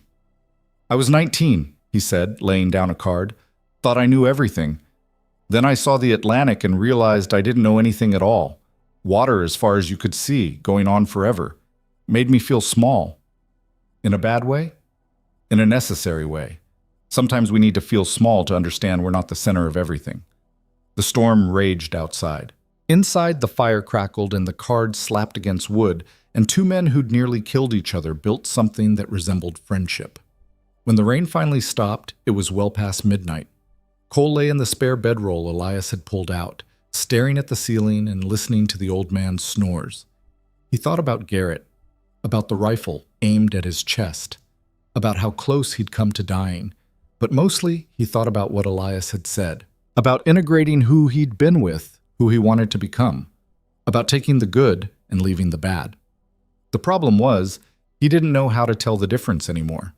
He must have fallen asleep eventually because the next thing he knew, sunlight was streaming through the window and Elias was making breakfast. "Morning," the old man said. "How'd you sleep?" "Fine." Cole sat up, rubbing his eyes. "What time is it?" "About 8. I let you sleep in. Figured you needed it after yesterday." They ate in comfortable silence. Then Elias said, "I've been thinking." "About what?" "About what you said last night. About not knowing who you want to be." He set down his fork. "I got a proposition for you." "I'm listening." Dust Hollow needs a deputy. Town's been growing, not much, but enough that the sheriff can't cover everything himself, especially since the sheriff's me, and I'm getting too old to be riding all over creation every time someone's cattle go missing. Cole stared at him. "You're the sheriff?" "Unofficial, no badge, no salary. But when trouble comes up, folks look to me to handle it." Elias shrugged. "I've been doing it long enough that it's basically official, anyway." "And you want me to be your deputy?" "I want you to help me keep the peace. Not as a lawman, no badges, no authority from the territorial government. Just as someone who gives a damn about this place and the people in it." "I don't know if I'm ready for that." "Nobody's ever ready. But you got the skills, you got the temperament, or you will once you figure yourself out. And most importantly, you got the will to do what's right instead of what's easy. You saw that yesterday when I was hiding behind a fence post, unarmed and helpless? I saw you working on that fence instead of carrying a gun. I saw you choose to build something instead of preparing for violence. That's exactly the kind of person this job needs." Cole thought about it, about what it would mean to stay in Dust Hollow permanently. To put down roots, to become part of something. What would it actually involve, he asked. Riding patrol, checking on the ranches, helping out when there's trouble, breaking up fights at the saloon on Saturday nights. Elias smiled.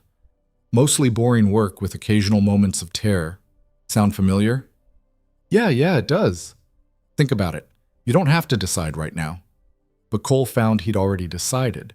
Or maybe the decision had been made 3 weeks ago, when he'd lowered his gun and chosen not to kill.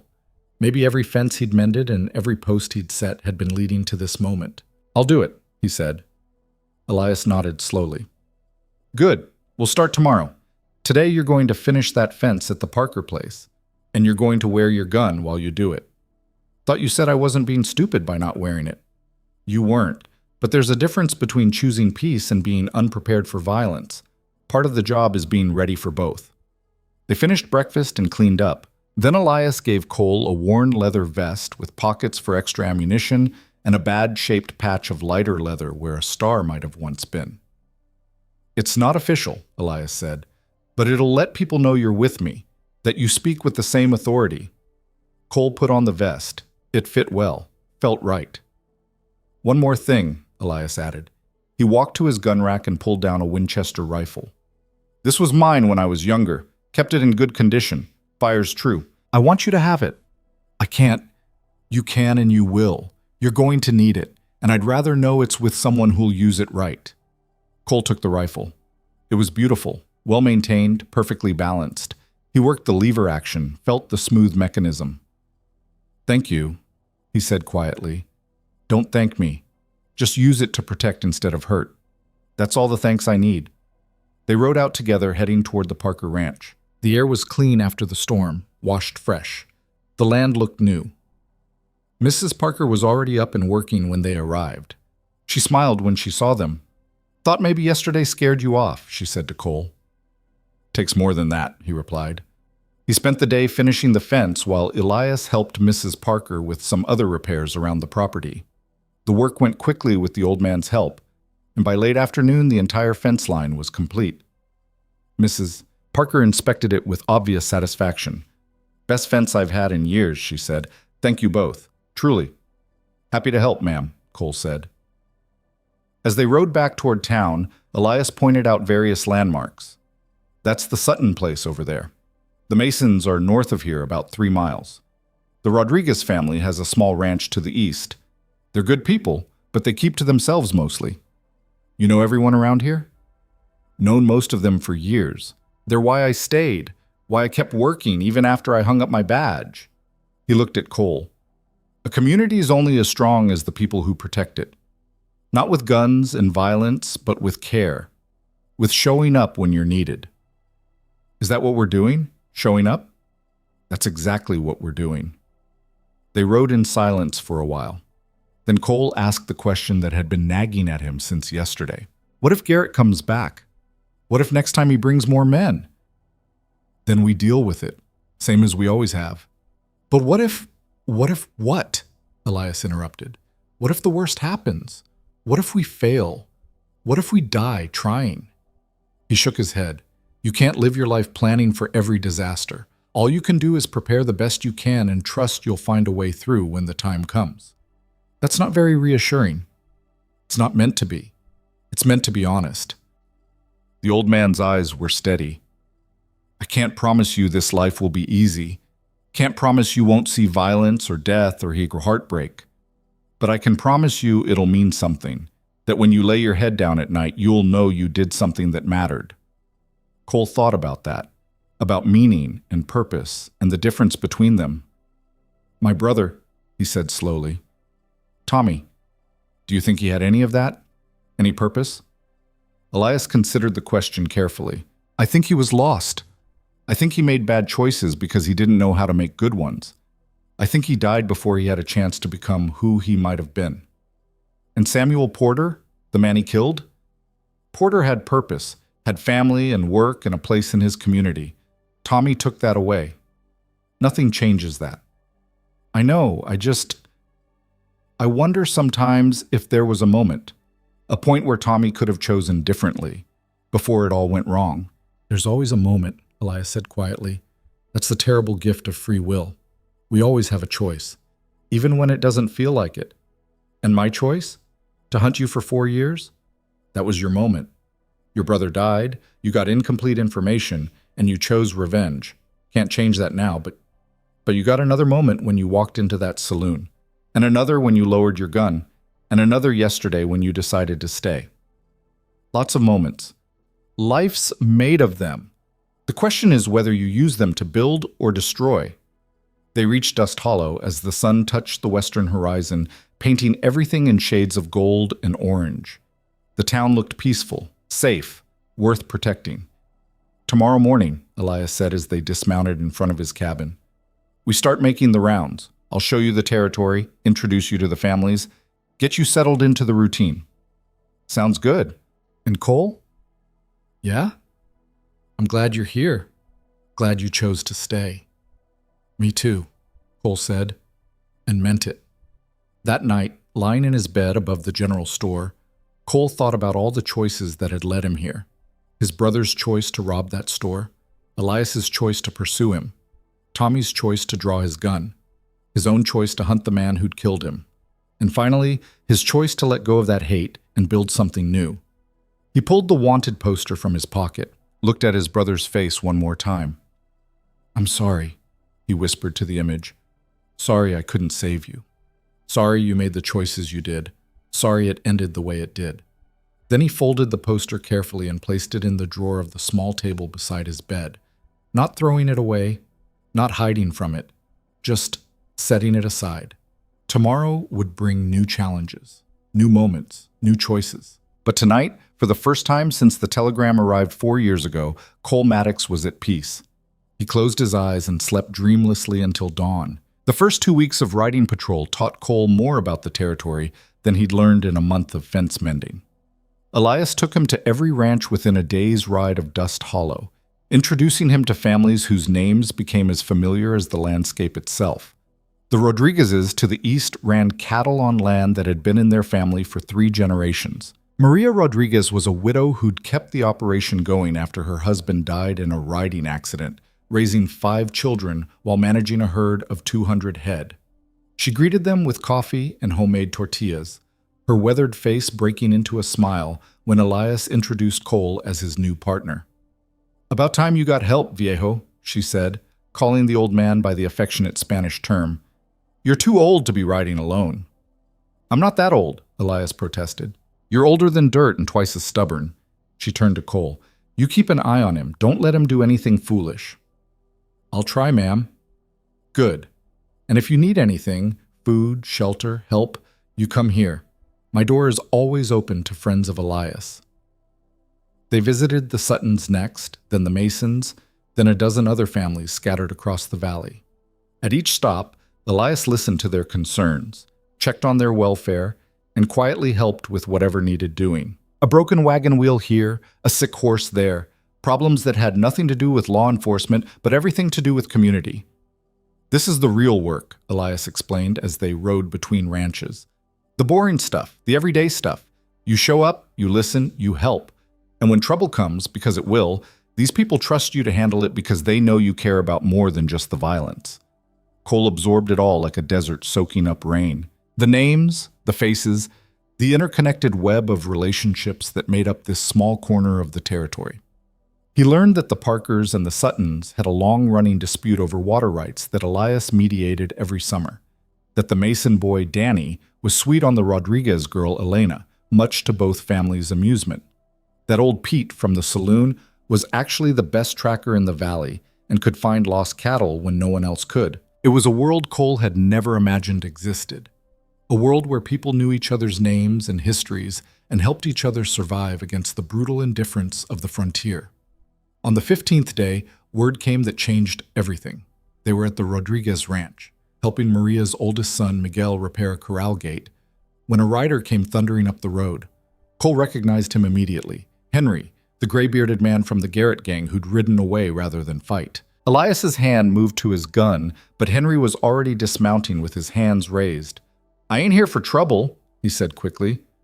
I'm here to warn you. Warn us about what? Elias asked, his voice cautious. Garrett. He's lost his mind. Henry's face was pale, his eyes haunted. After we rode out, he kept going on about revenge, about how you humiliated him. I thought he'd let it go eventually, but he shook his head. 2 days ago, he met up with the Blackwell brothers. Cole saw Elias's expression darken. Who are the Blackwell brothers? He asked. Trouble, Elias said shortly. Then to Henry, how many? 6 of them, plus Garrett. 7 total. Henry wiped sweat from his forehead despite the cool morning air. They're planning to hit Dust Hollow directly. Figure if they can't beat you in a fair fight, they'll burn the town and kill anyone who gets in their way. When? Tomorrow night. They're coming in from the North Canyon route. Henry met Elias's eyes. I rode straight here soon as I heard. Didn't know what else to do. I know I rode with Garrett, but I ain't a killer. And what he's planning? That's just murder. Maria Rodriguez had been listening from the porch. Now she stepped forward. You're sure about this? Yes, ma'am. Dead sure. Then we need to warn everyone, get them to safety. No, Elias said firmly. That's exactly what Garrett wants. Wants us scattered and afraid. Wants to prove he can terrorize an entire town. So what do we do? Cole asked. Elias was quiet for a long moment, his eyes distant. Cole could almost see him thinking through options, weighing possibilities, calculating odds. We stop them before they reach town, the old man said finally. We set up in the North Canyon and we end this. 7 against 2, Miguel interjected. That's suicide. Not if we do it smart. Elias turned to Henry. You know their route? Yeah. They're planning to camp at Black Rock Spring tonight, then move on the town tomorrow at dusk. Black Rock Spring. Elias nodded slowly. Good place for an ambush. Narrow approaches, high ground on both sides. You're serious about this, Cole said. It wasn't a question. Dead serious. These men are planning to hurt innocent people, children, families. Can't let that happen. But there's 7 of them. Numbers don't matter if you got the advantage, position, surprise, determination. Elias looked at Cole steadily. I won't lie to you. This is dangerous. More dangerous than anything we've faced. You don't have to come. Cole thought about the families they'd visited over the past 2 weeks. About Mrs. Mason and her son Danny. About Maria Rodriguez and her children. About Mrs. Parker trying to keep her ranch going alone. About Mrs. Chen at the general store who'd given him a place to stay. About all the ordinary people living ordinary lives who didn't deserve to have violence visited upon them. I'm coming, he said. You're sure? I'm sure. Henry stepped forward. I'll come too. I know Garrett's tactics, know how the Blackwell brothers operate. I can help. Elias studied him. Why? Why turn on your own gang? Because they ain't my gang anymore. Stopped being my gang when Garrett started planning to hurt innocent folks. Henry's jaw set stubbornly. I rode with him because I needed money, because my family was starving, but I ain't crossing the line into murder.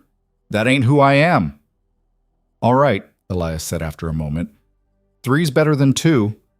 Maria disappeared into her house and returned with her late husband's rifle. Take this, she said, handing it to Henry. And you bring it back, you understand? That was Carlos's favorite gun. Yes, ma'am, I will. Miguel, Elias said, turning to the young man, I need you to ride to all the ranches. Tell them what's happening. Tell them to keep their families close and their guns loaded, just in case we don't stop Garrett. Miguel nodded. I'll leave right now. And send word to Dust Hollow. Tell Jack at the saloon to organize the men. Have them ready to defend the town if needed. You really think they'll get past you? Miguel asked. No, but I believe in planning for the worst. Within an hour, they were ready to ride. Maria packed them food and extra ammunition. She also gave Elias a bottle of whiskey. For afterward, she said. When you come back. When we come back, Elias agreed. They rode north under a sky that had turned gray and threatening. Storm clouds were building again over the mountains, and the air had that electric feeling that came before lightning. Tell me about the Blackwell brothers, Cole said as they rode. Henry answered. 6 of them, brothers and cousins, all with the same last name. They operate out of New Mexico territory mostly. Cattle thieves, stage robbers, occasionally worse. Mean as snakes and twice as deadly. And Garrett hooked up with them? Offered them a cut of what they could steal from Dust Hollow, plus promised them revenge against you 2. Henry glanced at Elias. They've got a reputation for not leaving witnesses. That's comforting, Cole muttered. Just being honest. You asked. They rode in silence for a while. The landscape changed as they headed north, the open valley giving way to rocky hills and narrow defiles. This was harder country, less forgiving, the kind of place where mistakes got you killed. Around midday, they stopped to rest the horses and eat. Elias spread out a rough map he'd drawn on a piece of paper, weighing down the corners with rocks. Black Rock Spring is here, he said, pointing. It's a natural stopping point, good water, some shelter from the wind. If they're camping there tonight, like Henry says, they'll probably set up near the water. What's the terrain like? Cole asked.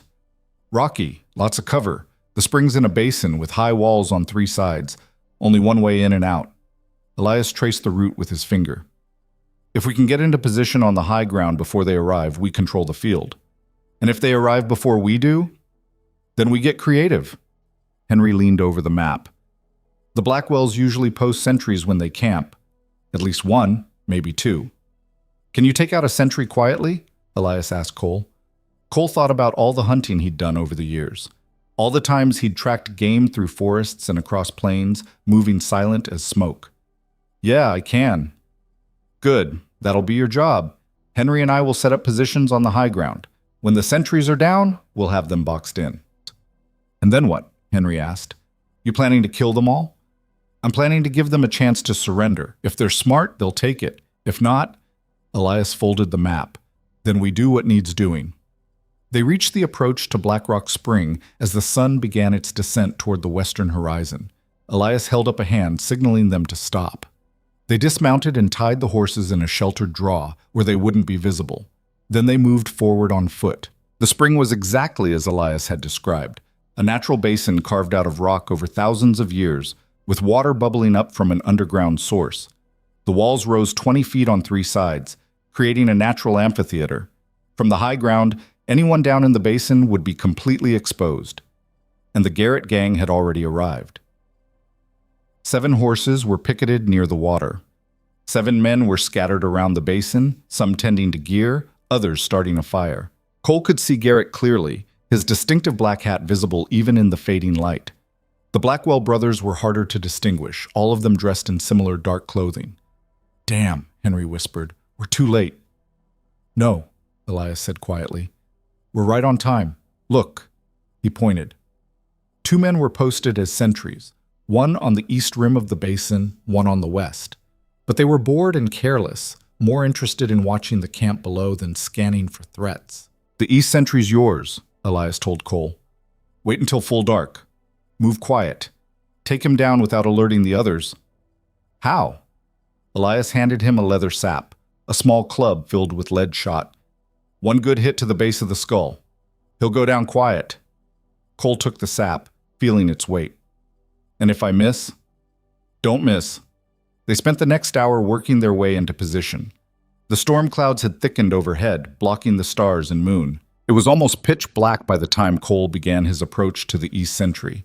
He moved the way he'd learned during years of hunting, slowly, testing each footfall before committing his weight, using the sound of wind to mask any small noises. The sentry was 20 yards ahead, silhouetted against the slightly lighter sky. 10 yards. The man shifted, and Cole froze. Waited. The sentry settled back into position, 5 yards. Cole could hear the man breathing now, could smell tobacco smoke from his cigarette. 3 yards. He raised the sap, measuring the distance. Then the sentry coughed and turned slightly. Cole's heart stopped. If the man looked back, he'd see him. The whole ambush would fail, but the sentry didn't look back, just coughed again and spat into the darkness. Cole moved. 3 quick steps. The sap came down in a short, controlled arc, connected with a sound like a melon splitting. The sentry dropped without a sound. Cole caught him before he hit the ground, eased him down gently, checked for a pulse. Still alive, just unconscious. Good. He looked across the basin and saw a brief flash of light, Elias's signal. The west sentry was down too. Now came the hard part. Cole worked his way to the edge of the basin rim and looked down. The gang had their fire built up now, and he could see all 7 men clearly. Garrett sat on a rock, cleaning his rifle. The Blackwell brothers were passing a bottle around, laughing at some private joke. They had no idea Death was watching from above. Elias appeared beside him, moving as silently as smoke. Henry took up position on the other side. They had the gang in a perfect crossfire. If shooting started, the men below would have nowhere to run. Elias cupped his hands around his mouth and called down, "Garrett!" The effect was instant. All 7 men jumped to their feet, hands flying to weapons. They spun in circles, trying to locate the voice in the darkness. "Up here," Elias continued. "You're surrounded. Your sentries are down. You got 3 rifles pointed at you and nowhere to hide. Throw down your weapons and you walk out of here alive." Garrett's face, visible in the firelight, went through several expressions: shock, fear, rage. "Boone?" Is that you? It's me, and I got friends. Now throw down your guns. The hell I will. Garrett raised his rifle toward the sound of Elias's voice. Cole fired. Not to kill. He aimed for the rifle itself, the way Elias had shot the nervous young man's gun weeks ago in the canyon. The bullet struck metal with a ringing clang, and Garrett's rifle spun from his hands. The message was clear. We can hit what we aim at. Next one goes through flesh, Elias called down. Your choice. One of the Blackwell brothers, a big man with a scarred face, laughed. 7 against 3? I'll take those odds. Will you? Henry shouted from his position. Because from where we're sitting, you're lit up like Christmas while we're invisible. How many of you think will survive the first volley? The big Blackwell brother's smile faded. Here's the deal, Elias said, his voice carrying clearly in the basin. You leave your weapons. You leave your horses. You walk out of here tonight. By morning, you're out of this territory and you never come back. And if we don't, Garrett demanded, then some of you die. Maybe all of you. Maybe some of us too. But definitely you. Elias let that sink in. Is that worth it? Dying in a hole over hurt pride? The 7 men below exchanged glances. Cole could see the calculation happening, the weighing of odds, the measuring of courage against survival. We walk, the big Blackwell said suddenly. This ain't worth dying over. Shut up, Caleb, Garrett snarled. No, I'm done. We signed on for a quick score, not a suicide mission. Caleb unbuckled his gun belt, let it drop. I'm walking out of here. You walk and you're a coward. I walk and I'm alive. There's a difference. Caleb looked at his brothers. You boys coming or staying? One by one, the other Blackwells dropped their weapons. Then they started walking toward the basin's exit. Garrett stood alone, his face twisted with rage and humiliation. This isn't over, he screamed up at the darkness. You hear me? This isn't over. Yes, it is, Elias said quietly.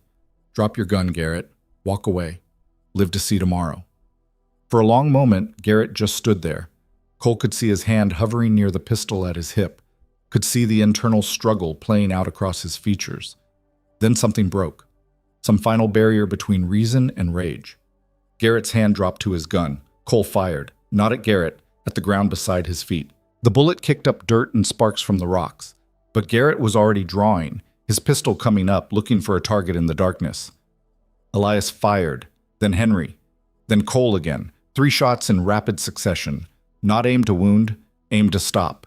Garrett jerked backward, his pistol flying from his hand. He stood for a moment, swaying, a look of surprise on his face. Then his knees buckled and he fell. The Blackwell brothers, already 50 yards away, started running. The basin fell silent except for the crackling of the fire. Cole's hands were shaking, his heart hammered against his ribs. He'd fired, had actually fired at a human being with intent to kill. Stay here, Elias said quietly. Cover me. The old man climbed down into the basin, moving carefully, his guns still drawn. Cole and Henry kept their rifles trained on the area, ready for any threat. Elias knelt beside Garrett's body, checked for a pulse. Then he looked up and shook his head. Dead. Cole felt something twist in his chest. Not guilt, exactly. Garrett had made his choice, had drawn his gun knowing what would happen. But still, a man was dead. And Cole had helped kill him. Cole, Elias called up. Come down here. Cole descended carefully, his rifle still ready. When he reached the basin floor, he could see Garrett's face clearly in the firelight. Eyes open, staring at nothing. A man who'd chosen pride over survival and paid the ultimate price. You all right? Elias asked. I don't know. Am I supposed to be? No, you're supposed to feel exactly how you're feeling right now. The old man stood, brushing dust from his knees. This is the weight. This is what it costs. Which one of us? Does it matter? We all fired. We all made the choice to stop him. The guilt, or the responsibility, or whatever you want to call it, that's shared. Henry climbed down to join them. He looked at Garrett's body and shook his head. Stubborn fool, could have walked away. Could have, Elias agreed. Didn't. That was his choice. They spent the next hour dealing with the aftermath. They gathered the abandoned weapons and stacked them by the spring, collected the horses and tied them to a picket line, and they buried Garrett in a shallow grave at the edge of the basin, marked with a simple cairn of stones. No words were said over the grave. There didn't seem to be any point. As they worked, the storm finally broke. Rain poured down, washing blood from the rocks and turning the fire to hissing embers. They took shelter under a rocky overhang and waited for dawn. "What happens now?" Cole asked as they huddled against the cold. "Now we take these horses and guns back to Dust Hollow. Turn them over to the territorial marshal when he comes through next month. File a report. Make it official." Elias stared out at the rain. "And we live with what we did. Was it right? What we did?" "It was necessary. Don't know if that's the same as right." The old man was quiet for a moment. "We gave him every chance. Multiple chances. He chose this. All we did was honor his choice." "That's a hell of a way to look at it." "It's the only way to look at it and stay sane."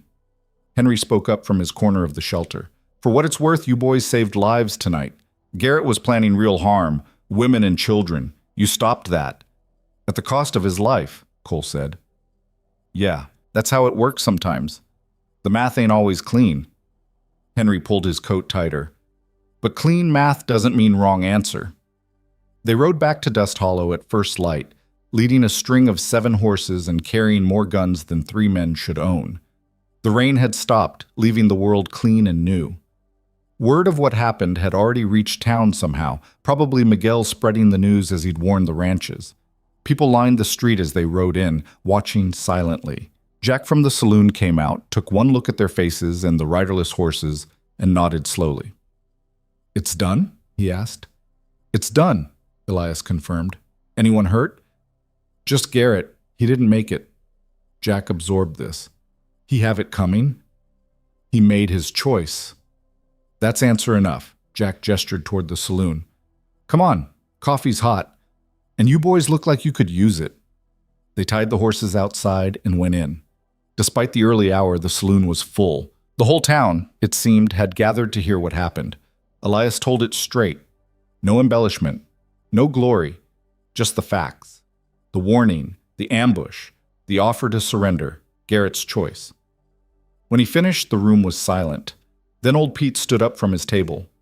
"I known Elias Boone for 10 years, he said, his voice carrying in the quiet. "And I can tell you, if he says they gave Garrett every chance, then they did. If he says it was necessary, then it was." Murmurs of agreement rippled through the room. "This young man," Pete continued, gesturing to Cole, "some of you remember him from a month ago. Remember he came here hunting Elias, ready to kill him. But he learned the truth and he chose different, chose to build instead of destroy. Today, he helped protect this town, our families, our children. I say we're lucky to have him." More murmurs. Then someone started clapping. Someone else joined in. Within moments, the whole saloon was applauding. Cole felt his face flush. This wasn't what he'd expected, wasn't what he wanted.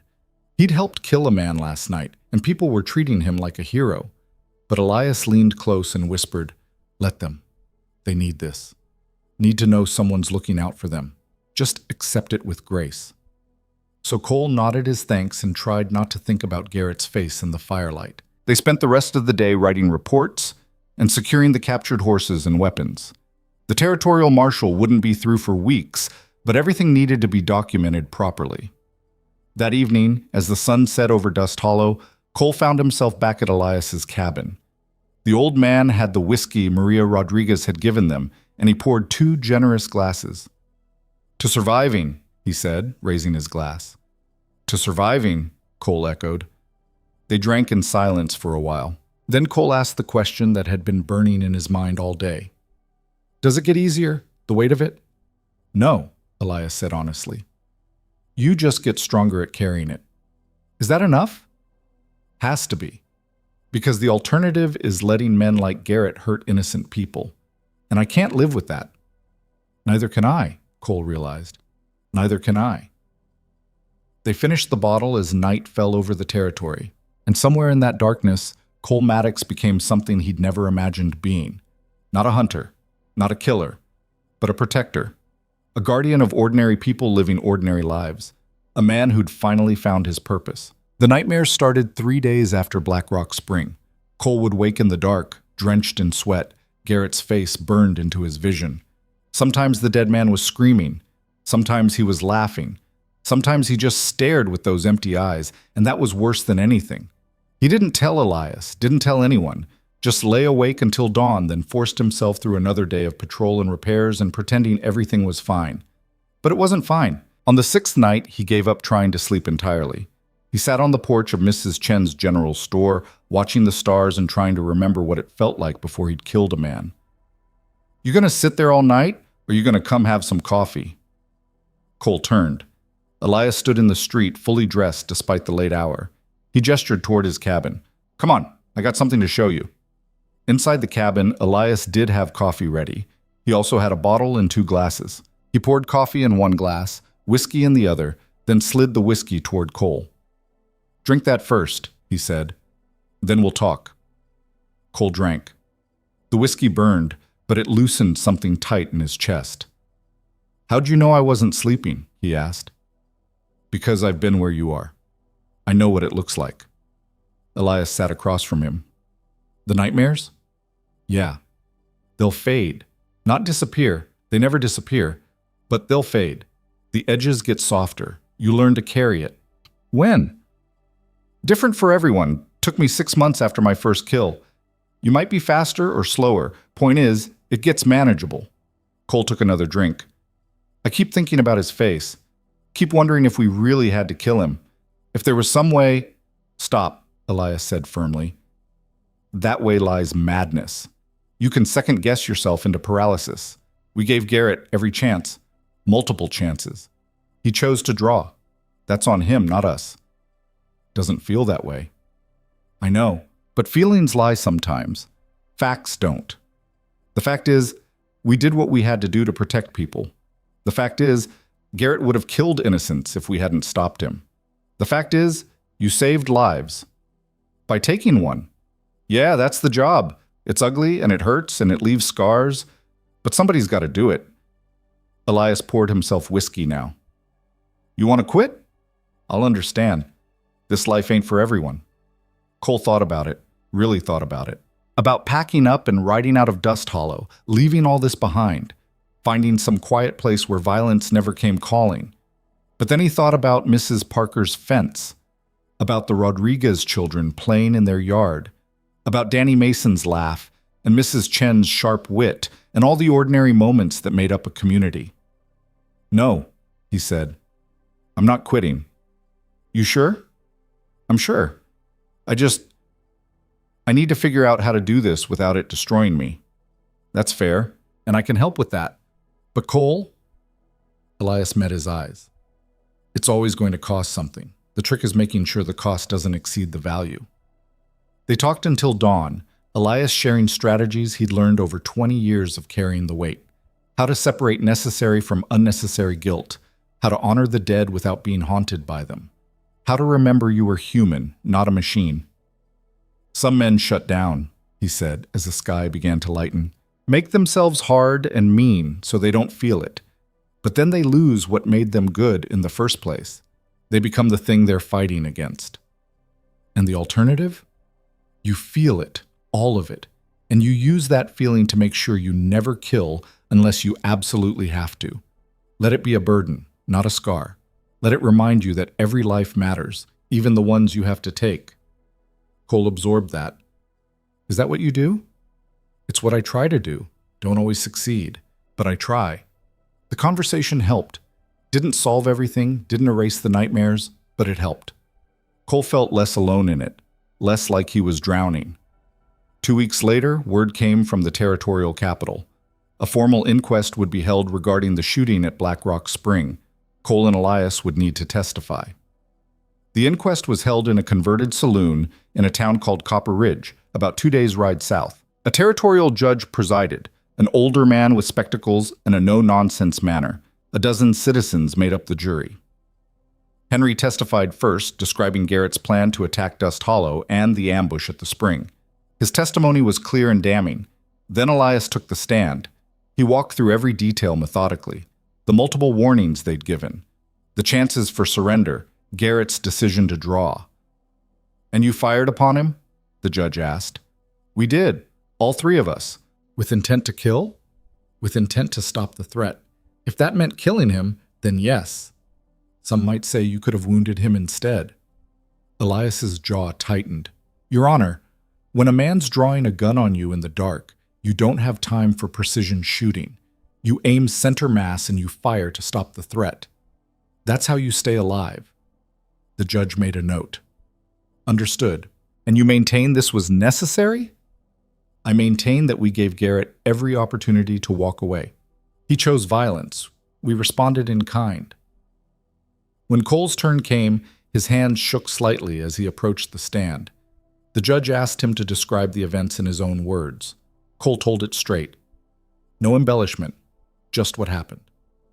And how do you feel about killing Mr. Garrett? The judge asked. Cole thought about lying, about saying he felt nothing, or that it was justified and he slept fine.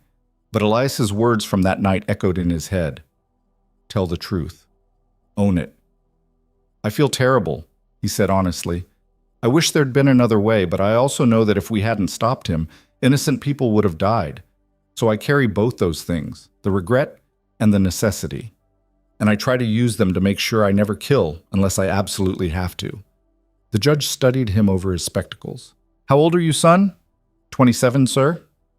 You speak with surprising wisdom for your age. I've had good teachers. The inquest lasted 3 days. Witnesses from Dust Hollow testified about Garrett's threats. Maria Rodriguez described the warning Henry had brought. Mrs. Mason talked about the fear the town had felt. In the end, the jury deliberated for less than an hour. We find the shooting of John Garrett to have been justified in defense of others, the foreman announced. No charges to be filed. Relief flooded through Cole. Beside him, Elias let out a breath he'd been holding, but the judge wasn't finished. Mr. Boone, he said, the court recognizes you've been acting as unofficial law enforcement in the Dust Hollow area for several years. That's correct, Your Honor. I'm prepared to make that official. If you'll accept a commission as Deputy Territorial Marshal for that district, you'll have legal authority to enforce the law and deputize others as needed. Elias was quiet for a moment. Cole could see the conflict playing across his weathered face, the badge he'd sworn he'd never wear again. With respect, Your Honor, I left law enforcement for good reasons. I'm not looking to go back. I understand, but you're already doing the work. This would simply provide legal framework and support. You'd have access to territorial resources, backup when needed, a salary, small as it is, and the paperwork that comes with it, the bureaucracy, the answering to people who've never faced what we face. True, the judge acknowledged, but also protection. If you act as official law, you're covered by territorial authority. If you act as a vigilante, even a well-meaning one, you're vulnerable to legal challenge. Elias looked at Cole. What do you think? Me? I'm not the one. You're my partner. Your opinion matters. Cole thought about it, about the resources they'd lacked at Black Rock Spring, about the uncertainty of acting without official sanction, about the protection legal authority might provide. I think we're doing the work anyway, he said slowly. Might as well do it with support behind us. Elias nodded. Then, to the judge, all right, I'll accept. On one condition. Name it. Cole Maddox gets deputized alongside me. Full authority. This isn't a one-man operation. The judge looked at Cole. You willing? Cole felt the weight of the moment. This wasn't just accepting a job. It was choosing a life, a path, a purpose. Yes, sir, he said. I'm willing. Then I hereby commission Elias Boone as Deputy Territorial Marshal and Cole Maddox as his sworn deputy with full authority in the Dust Hollow District and surrounding territories. The judge banged his gavel. May you serve with honor and wisdom. They were given badges that afternoon, simple silver stars with Deputy Marshal engraved in plain letters. Nothing fancy, but real. Elias pinned his to his vest without ceremony, just slipped it on like he'd done it 1,000 times before. Cole's hands shook slightly as he attached his own badge. It caught the light, throwing a small reflection across the wall. Heavy, isn't it? Elias said quietly. Yeah. Good. Means you understand what it represents. They rode back to Dust Hollow over the next 2 days. The territory looked different somehow, with badges on their chests. More real, more theirs to protect. On the second evening, as they made camp near a creek, Elias said, "I need to tell you something." Cole looked up from the fire he was building. "What?" "About your brother. About that day." The old man's face was troubled. "There's something I didn't tell you, something I should have." Cole's chest tightened. "What?" "After I shot him, after he fell. He was still conscious for a minute, maybe two." Elias stared into the growing flames. "He knew he was dying, and he asked me to find you, to tell you he was sorry. You said that before, in the saloon. I said he told me to tell you he was sorry. What I didn't say was what else he told me." Elias met Cole's eyes. "He said you were the good one, that you'd always tried to keep him straight, and he'd never listened. He said you deserved better than a brother like him." Cole felt something break open in his chest. "Why didn't you tell me this?" "Because I didn't want you carrying his guilt on top of your own grief. Didn't want you thinking you'd failed him somehow." Elias's voice was rough. "But you deserve to know. Your brother knew what he'd become. Knew it was his fault, not yours, and his last thought was wanting you to understand that." Tears burned in Cole's eyes. He blinked them back. "Thank you for telling me. Should have told you sooner. You told me when I was ready to hear it. That's what matters." They sat in silence as the fire crackled and the creek burbled over stones. Somewhere in the darkness, an owl called, life continuing, indifferent to human grief. "I forgive him," Cole said eventually. "I don't know if that means anything, but I forgive him. And I forgive you for doing what you had to do. I don't know that you need to forgive me. I was just doing my job. Maybe. But I spent 4 years hating you for it. That counts for something." Cole poked at the fire with a stick. "And if we're working together now, really working together, I need you to know there's no debt between us. No guilt. We're clean." Elias nodded slowly. "All right then. We're clean." They reached Dust Hollow the next afternoon to find the town preparing for some kind of celebration. Banners were strung between buildings, and the smell of cooking meat filled the air. Jack came out of the saloon, grinning. "There they are, our official law enforcement." "What's all this?" Elias asked. "Town meeting voted to throw a party. You boys becoming real deputies is cause for celebration." He gestured expansively. "Food, music, dancing, the whole bit. That's not necessary." "Too late. Already happening. Get cleaned up and be at the saloon at sundown." The party was bigger than Cole expected. Not just Dust Hollow residents, but families from all the surrounding ranches. The Rodriguez clan, all 9 of them. The Masons, the Parkers, the Suttons. Even a few people Cole didn't recognize who'd apparently ridden in from other settlements. Tables were piled with food, roasted beef, fresh bread, pies, casseroles. Someone had set up a small stage where a fiddle player and a guitarist were working through frontier standards. Children ran between the adults, playing games Cole had forgotten existed. It felt less like a party and more like a community saying thank you. Mrs. Parker approached Cole, her face serious. "I wanted to tell you," she said, "about what you did at Black Rock Spring. I know it cost you. I know that kind of thing takes something from a person, but you saved lives. Mine included. So thank you. Don't diminish it. Accept the gratitude with grace." She squeezed his arm. "You're a good man, Cole Maddox. We're lucky to have you." Similar conversations happened throughout the evening. Maria Rodriguez hugged him so hard he thought his ribs might crack. Mr. Sutton shook his hand and slipped him a silver dollar for the badge fund. Even Mrs. Chen, who rarely showed emotion, gave him an approving nod. Around midnight, as the party was winding down, Elias pulled Cole aside.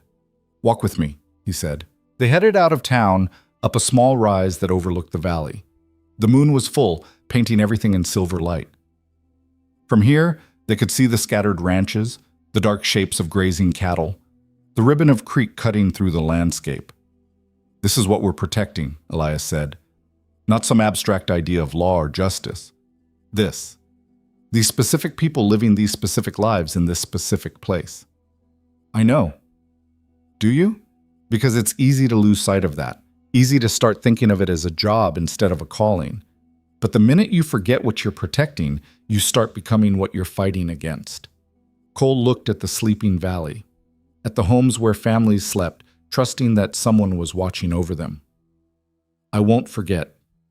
I hope not, because there's going to be hard days ahead, more garrets, more choices between right and easy, and you're going to need to remember why you chose this. Why did you choose it? Really? Elias was quiet for a long moment. Because I killed 17 men as a ranger, and I needed those deaths to mean something beyond just following orders. Needed to believe I could protect more than I destroyed. This, he gestured at the valley. This is my way of balancing the scales. And is it working? Some days. Other days I still see their faces and wonder if there was another way. He glanced at Cole. But I keep trying. That's all any of us can do. They stood in silence, two men with badges and guns and the weight of their choices, looking out over a valley that depended on them. Finally, Cole said, "Henry came by earlier, asked if there was any work around here. You think he's trustworthy?" "I think he made a hard choice at Black Rock Spring. Chose right over loyalty. That counts for something." "It does." Elias nodded. "Tell him to see Mrs. Rodriguez. She mentioned needing help with the fall roundup. Good work for a man trying to start over." "Will do." They walked back to town as the last of the partygoers were heading home. The street was littered with the debris of celebration. Streamers, empty plates, a forgotten fiddle case. Tomorrow they'd clean it up. Tonight, it could wait.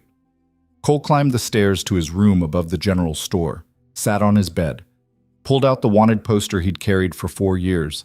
He looked at his brother's face one last time, really looked. Not with rage or grief, but with something gentler.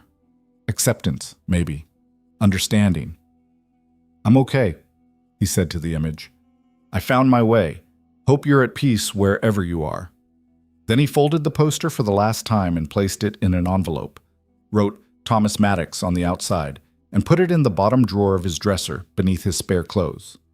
Not thrown away, not forgotten, just put to rest.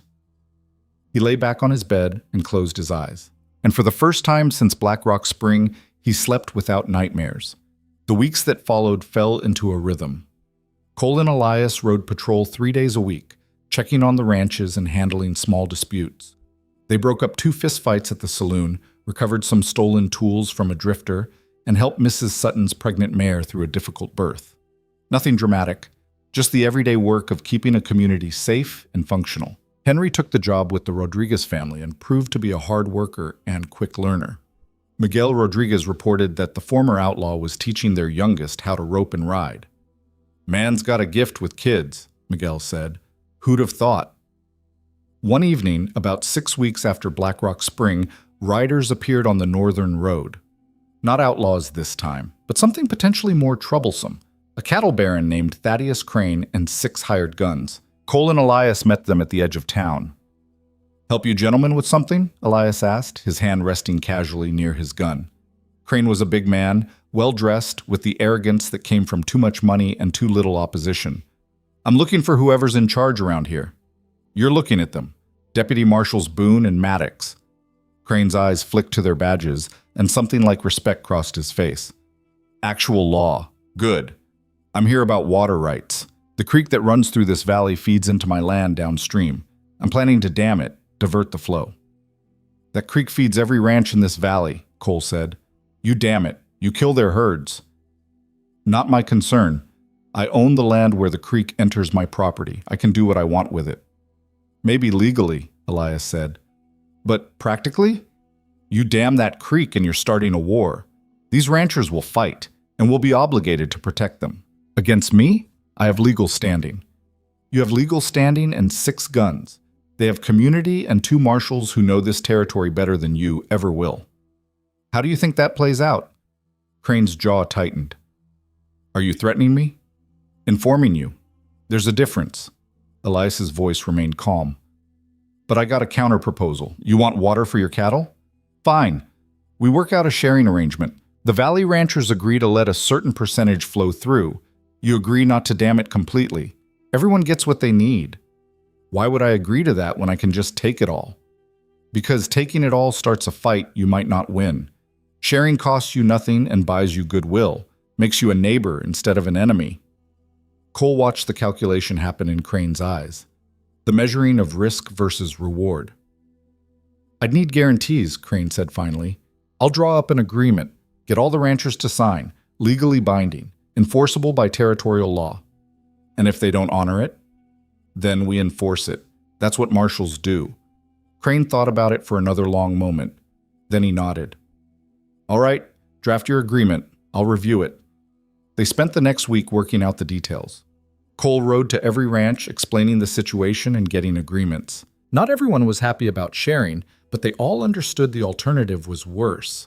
The final document was signed in the Last Chance Saloon, with all parties present and Jack serving as witness. Crane got his water.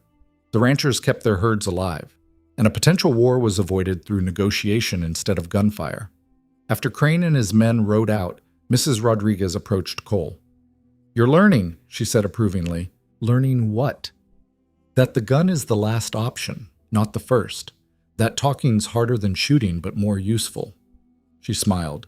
"Elias has taught you well." Cole thought about that later, sitting on Elias's porch and sharing a bottle. "She said you taught me well." "Did I?"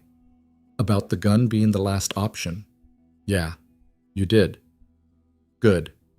Because that's the most important lesson." Elias took a drink. "Any fool can shoot. Takes wisdom to know when not to." Is that what we have, wisdom? "Don't know about wisdom, but we got experience and scars and a willingness to try talking before killing. That's close enough." The months rolled on. Fall turned to winter and winter to spring. Cole settled into his role, learning the rhythms of the territory and the people who lived in it. He learned which families feuded and why. Learned which problems could be solved with words and which required presence. Learned to read situations before they exploded. And slowly, carefully, he built something that resembled a life. He still thought about his brother sometimes, still wondered what Thomas might have become if he'd made different choices. But the rage was gone, replaced by a quiet sadness and a determination to honor his brother's memory by being better than the anger that had consumed them both. One spring morning, a young woman arrived in Dust Hollow on a stagecoach. She was maybe 25, well-dressed, with intelligent eyes and a no-nonsense manner. Cole was in the street when she stepped down, and something about her seemed familiar. She approached him directly. "Deputy Maddox?" "Yes, ma'am. Can I help you?" "My name is Ruth Porter." She held out her hand. "I believe you knew my father." Indirectly. Cole's mind went blank for a moment. Then the name registered. Porter. Samuel Porter, the shopkeeper his brother had killed. "Miss Porter," he managed. Yes. "I'm so sorry for what happened to your father." "Thank you, but that's not why I'm here." She gestured to the badge on her coat, a Pinkerton detective's shield. "I'm investigating a fraud case in the territory. Heard there were honest lawmen in Dust Hollow. Thought I'd introduce myself, see if we might assist each other." Cole stared at the badge. This was Ruth, the 5-year-old girl who'd lost her father to his brother's bullet. Now a grown woman, a detective, standing in front of him asking for help. "I'd be honored to assist you," he said. They worked together over the next week, tracking down a con man who'd been selling fake mining claims. Ruth was sharp and thorough, and Cole found himself enjoying the work. She treated him as a colleague, not as a representative of the man who'd destroyed her family. On the last evening before she was scheduled to leave, they sat on the porch of Elias's cabin. The old man had made dinner, and the three of them ate and talked about law enforcement and justice and the difference between the two. "Can I ask you something?" Ruth said to Cole. "Of course." "You're Tommy Maddox's brother, aren't you?" The question hung in the air. Cole felt his chest tighten. "How did you know?" "I've been tracking your family for years. Not out of revenge, that's pointless, but out of curiosity. Wanted to understand what makes people become what they become." She set down her fork. "Your brother killed my father, and you almost killed the man who stopped him. But here you are wearing a badge and protecting people. How does that happen?" Cole thought about how to answer. "I learned I was wrong, about what happened, about who was to blame, and I had to choose what to do with that knowledge. Could have kept hating, could have killed myself from guilt. Or I could try to do something better, something that honored both my brother and your father by making sure their deaths meant something." Ruth nodded slowly. I came to a similar conclusion. Couldn't bring my father back. Couldn't undo what happened, but I could make sure other families didn't lose what we lost. That's why I became a detective. Your father would be proud of you, Elias said quietly. I hope so. I like to think he would be. She looked at Cole.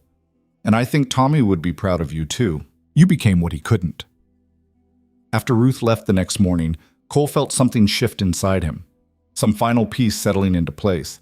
His brother's victim's daughter had looked him in the eye and told him he was doing good work. Had seen him as more than just the brother of her father's killer. It felt like forgiveness. Or maybe permission. Permission to stop carrying guilt that wasn't his. Permission to be more than his worst moment or his brother's worst choice. 2 years passed. The territory grew. More ranches, more families, more work. Cole and Elias hired 2 more deputies, young men who'd grown up in the valley and wanted to protect it. Henry eventually married Miguel Rodriguez's sister and started a small horse ranch. The violence never stopped completely. There were rustlers and drifters, and the occasional outlaw who thought they could take what they wanted. Cole and Elias handled them the same way they'd handled Garrett. Talk first, guns last. Most of the time, talking worked. Sometimes it didn't. Cole added 3 more faces to the gallery of ghosts he carried. 3 men who'd chosen violence over sense. 3 lives he'd helped end to protect others. The nightmares came back after each one. But they were manageable now. He knew they'd fade. Knew he could carry them. On a warm afternoon in late summer, Cole was repairing the corral at the Rodriguez ranch when Elias rode up. The old man dismounted slowly. His joints were stiffer now, his movements more careful. Got something for you, he said. What? Elias handed him an envelope. Official territorial seal. Cole opened it and read. They're offering me a promotion, he said, surprised. Chief Marshal for the Southern Territories. They offered it to me first. I turned it down. Recommended you instead. Why? Because you're better at this than I ever was. You can talk to people, find solutions that don't involve shooting. You've got the instincts and the temperament. Elias leaned against the fence. And because I'm getting old, time for younger blood to take over. I don't know if I'm ready.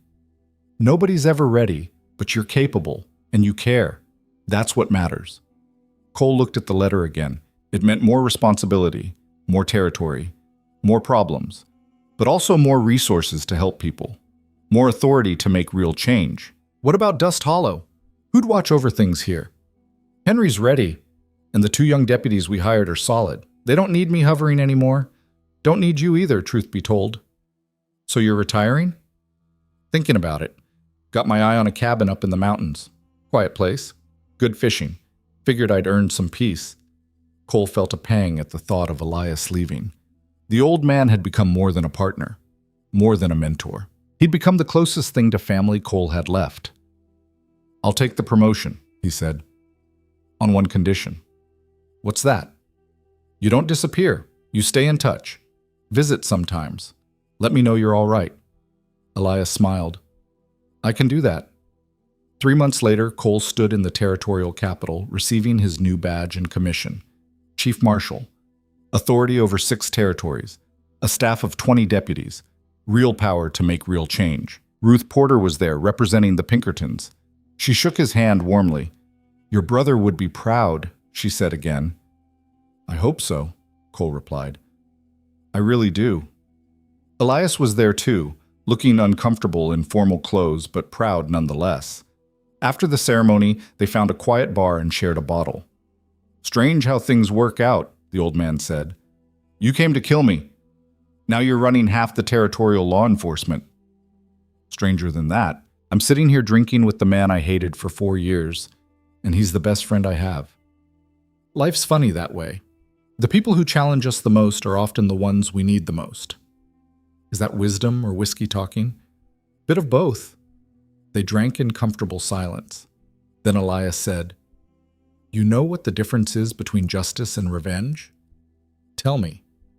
Revenge is about the past, about evening scores. Justice is about the future, about making sure the next person doesn't suffer what the last one did. He set down his glass. You spent 4 years chasing revenge. Now you get to spend the rest of your life building justice. That's a hell of a trade. Yeah, Cole said. Yeah, it is. 10 years later, Cole stood in that same bar with a different companion, a young deputy named James who reminded him uncomfortably of himself at that age, angry, determined, carrying a grudge. I don't understand why we have to talk to them first, James was saying. They're criminals. We should just arrest them. Because criminals are still people, Cole said patiently. And sometimes people make bad choices because they don't know there's a better way. Our job is to show them the better way before we resort to violence. That's soft. That's smart. Violence is easy. Any idiot can shoot someone. It takes skill to solve problems without killing. James didn't look convinced. Cole sighed. He'd had this conversation before. Would have it again. Let me tell you a story, he said, about a man who spent 4 years hunting someone for revenge, about what happened when he finally found him, and about the choice that changed everything. He told James about the saloon in Dust Hollow, about the gun at Elias's head, about the truth that shattered his certainty, about the fence mending and the canyon ambush and the long road from rage to purpose. The point is, he finished, the gun was always the easy choice. Pulling that trigger would have been simple, but it would have destroyed me. The hard choice, learning the truth, accepting I was wrong, building something new. That's what saved me. James was quiet for a long time. Did you ever regret it? Not killing him? Every day for about 6 months, then never again. Cole finished his drink. Best decision I ever made was lowering that gun. Second best was accepting his help. Everything good in my life came from those two choices. And if I make the wrong choice, if I choose violence when talking would work, then you live with it. Add another face to the collection you carry. Hope you learn from it before the weight crushes you. Cole stood, dropped money on the bar. Come on, we got work to do. They walked out into the street together, a chief marshal and a young deputy, continuing the work that never ended. Years later, more years than Cole liked to count, he stood at a cemetery outside Dust Hollow. The stone was simple. Elias Boone, lawman, friend, protector. The old man had died in his sleep in that mountain cabin, his fishing pole still leaning against the porch. Cole placed a bottle of whiskey at the base of the stone, not to drink, Elias had stopped drinking years ago, but as a symbol. A memory of shared bottles and shared burdens. You were right, he said to the stone. About everything. About revenge being poison. About building instead of destroying. About the gun being the last option, not the first. He touched the stone gently. I miss you, old man. Every day. The wind rustled through the grass. Somewhere in town, children were laughing.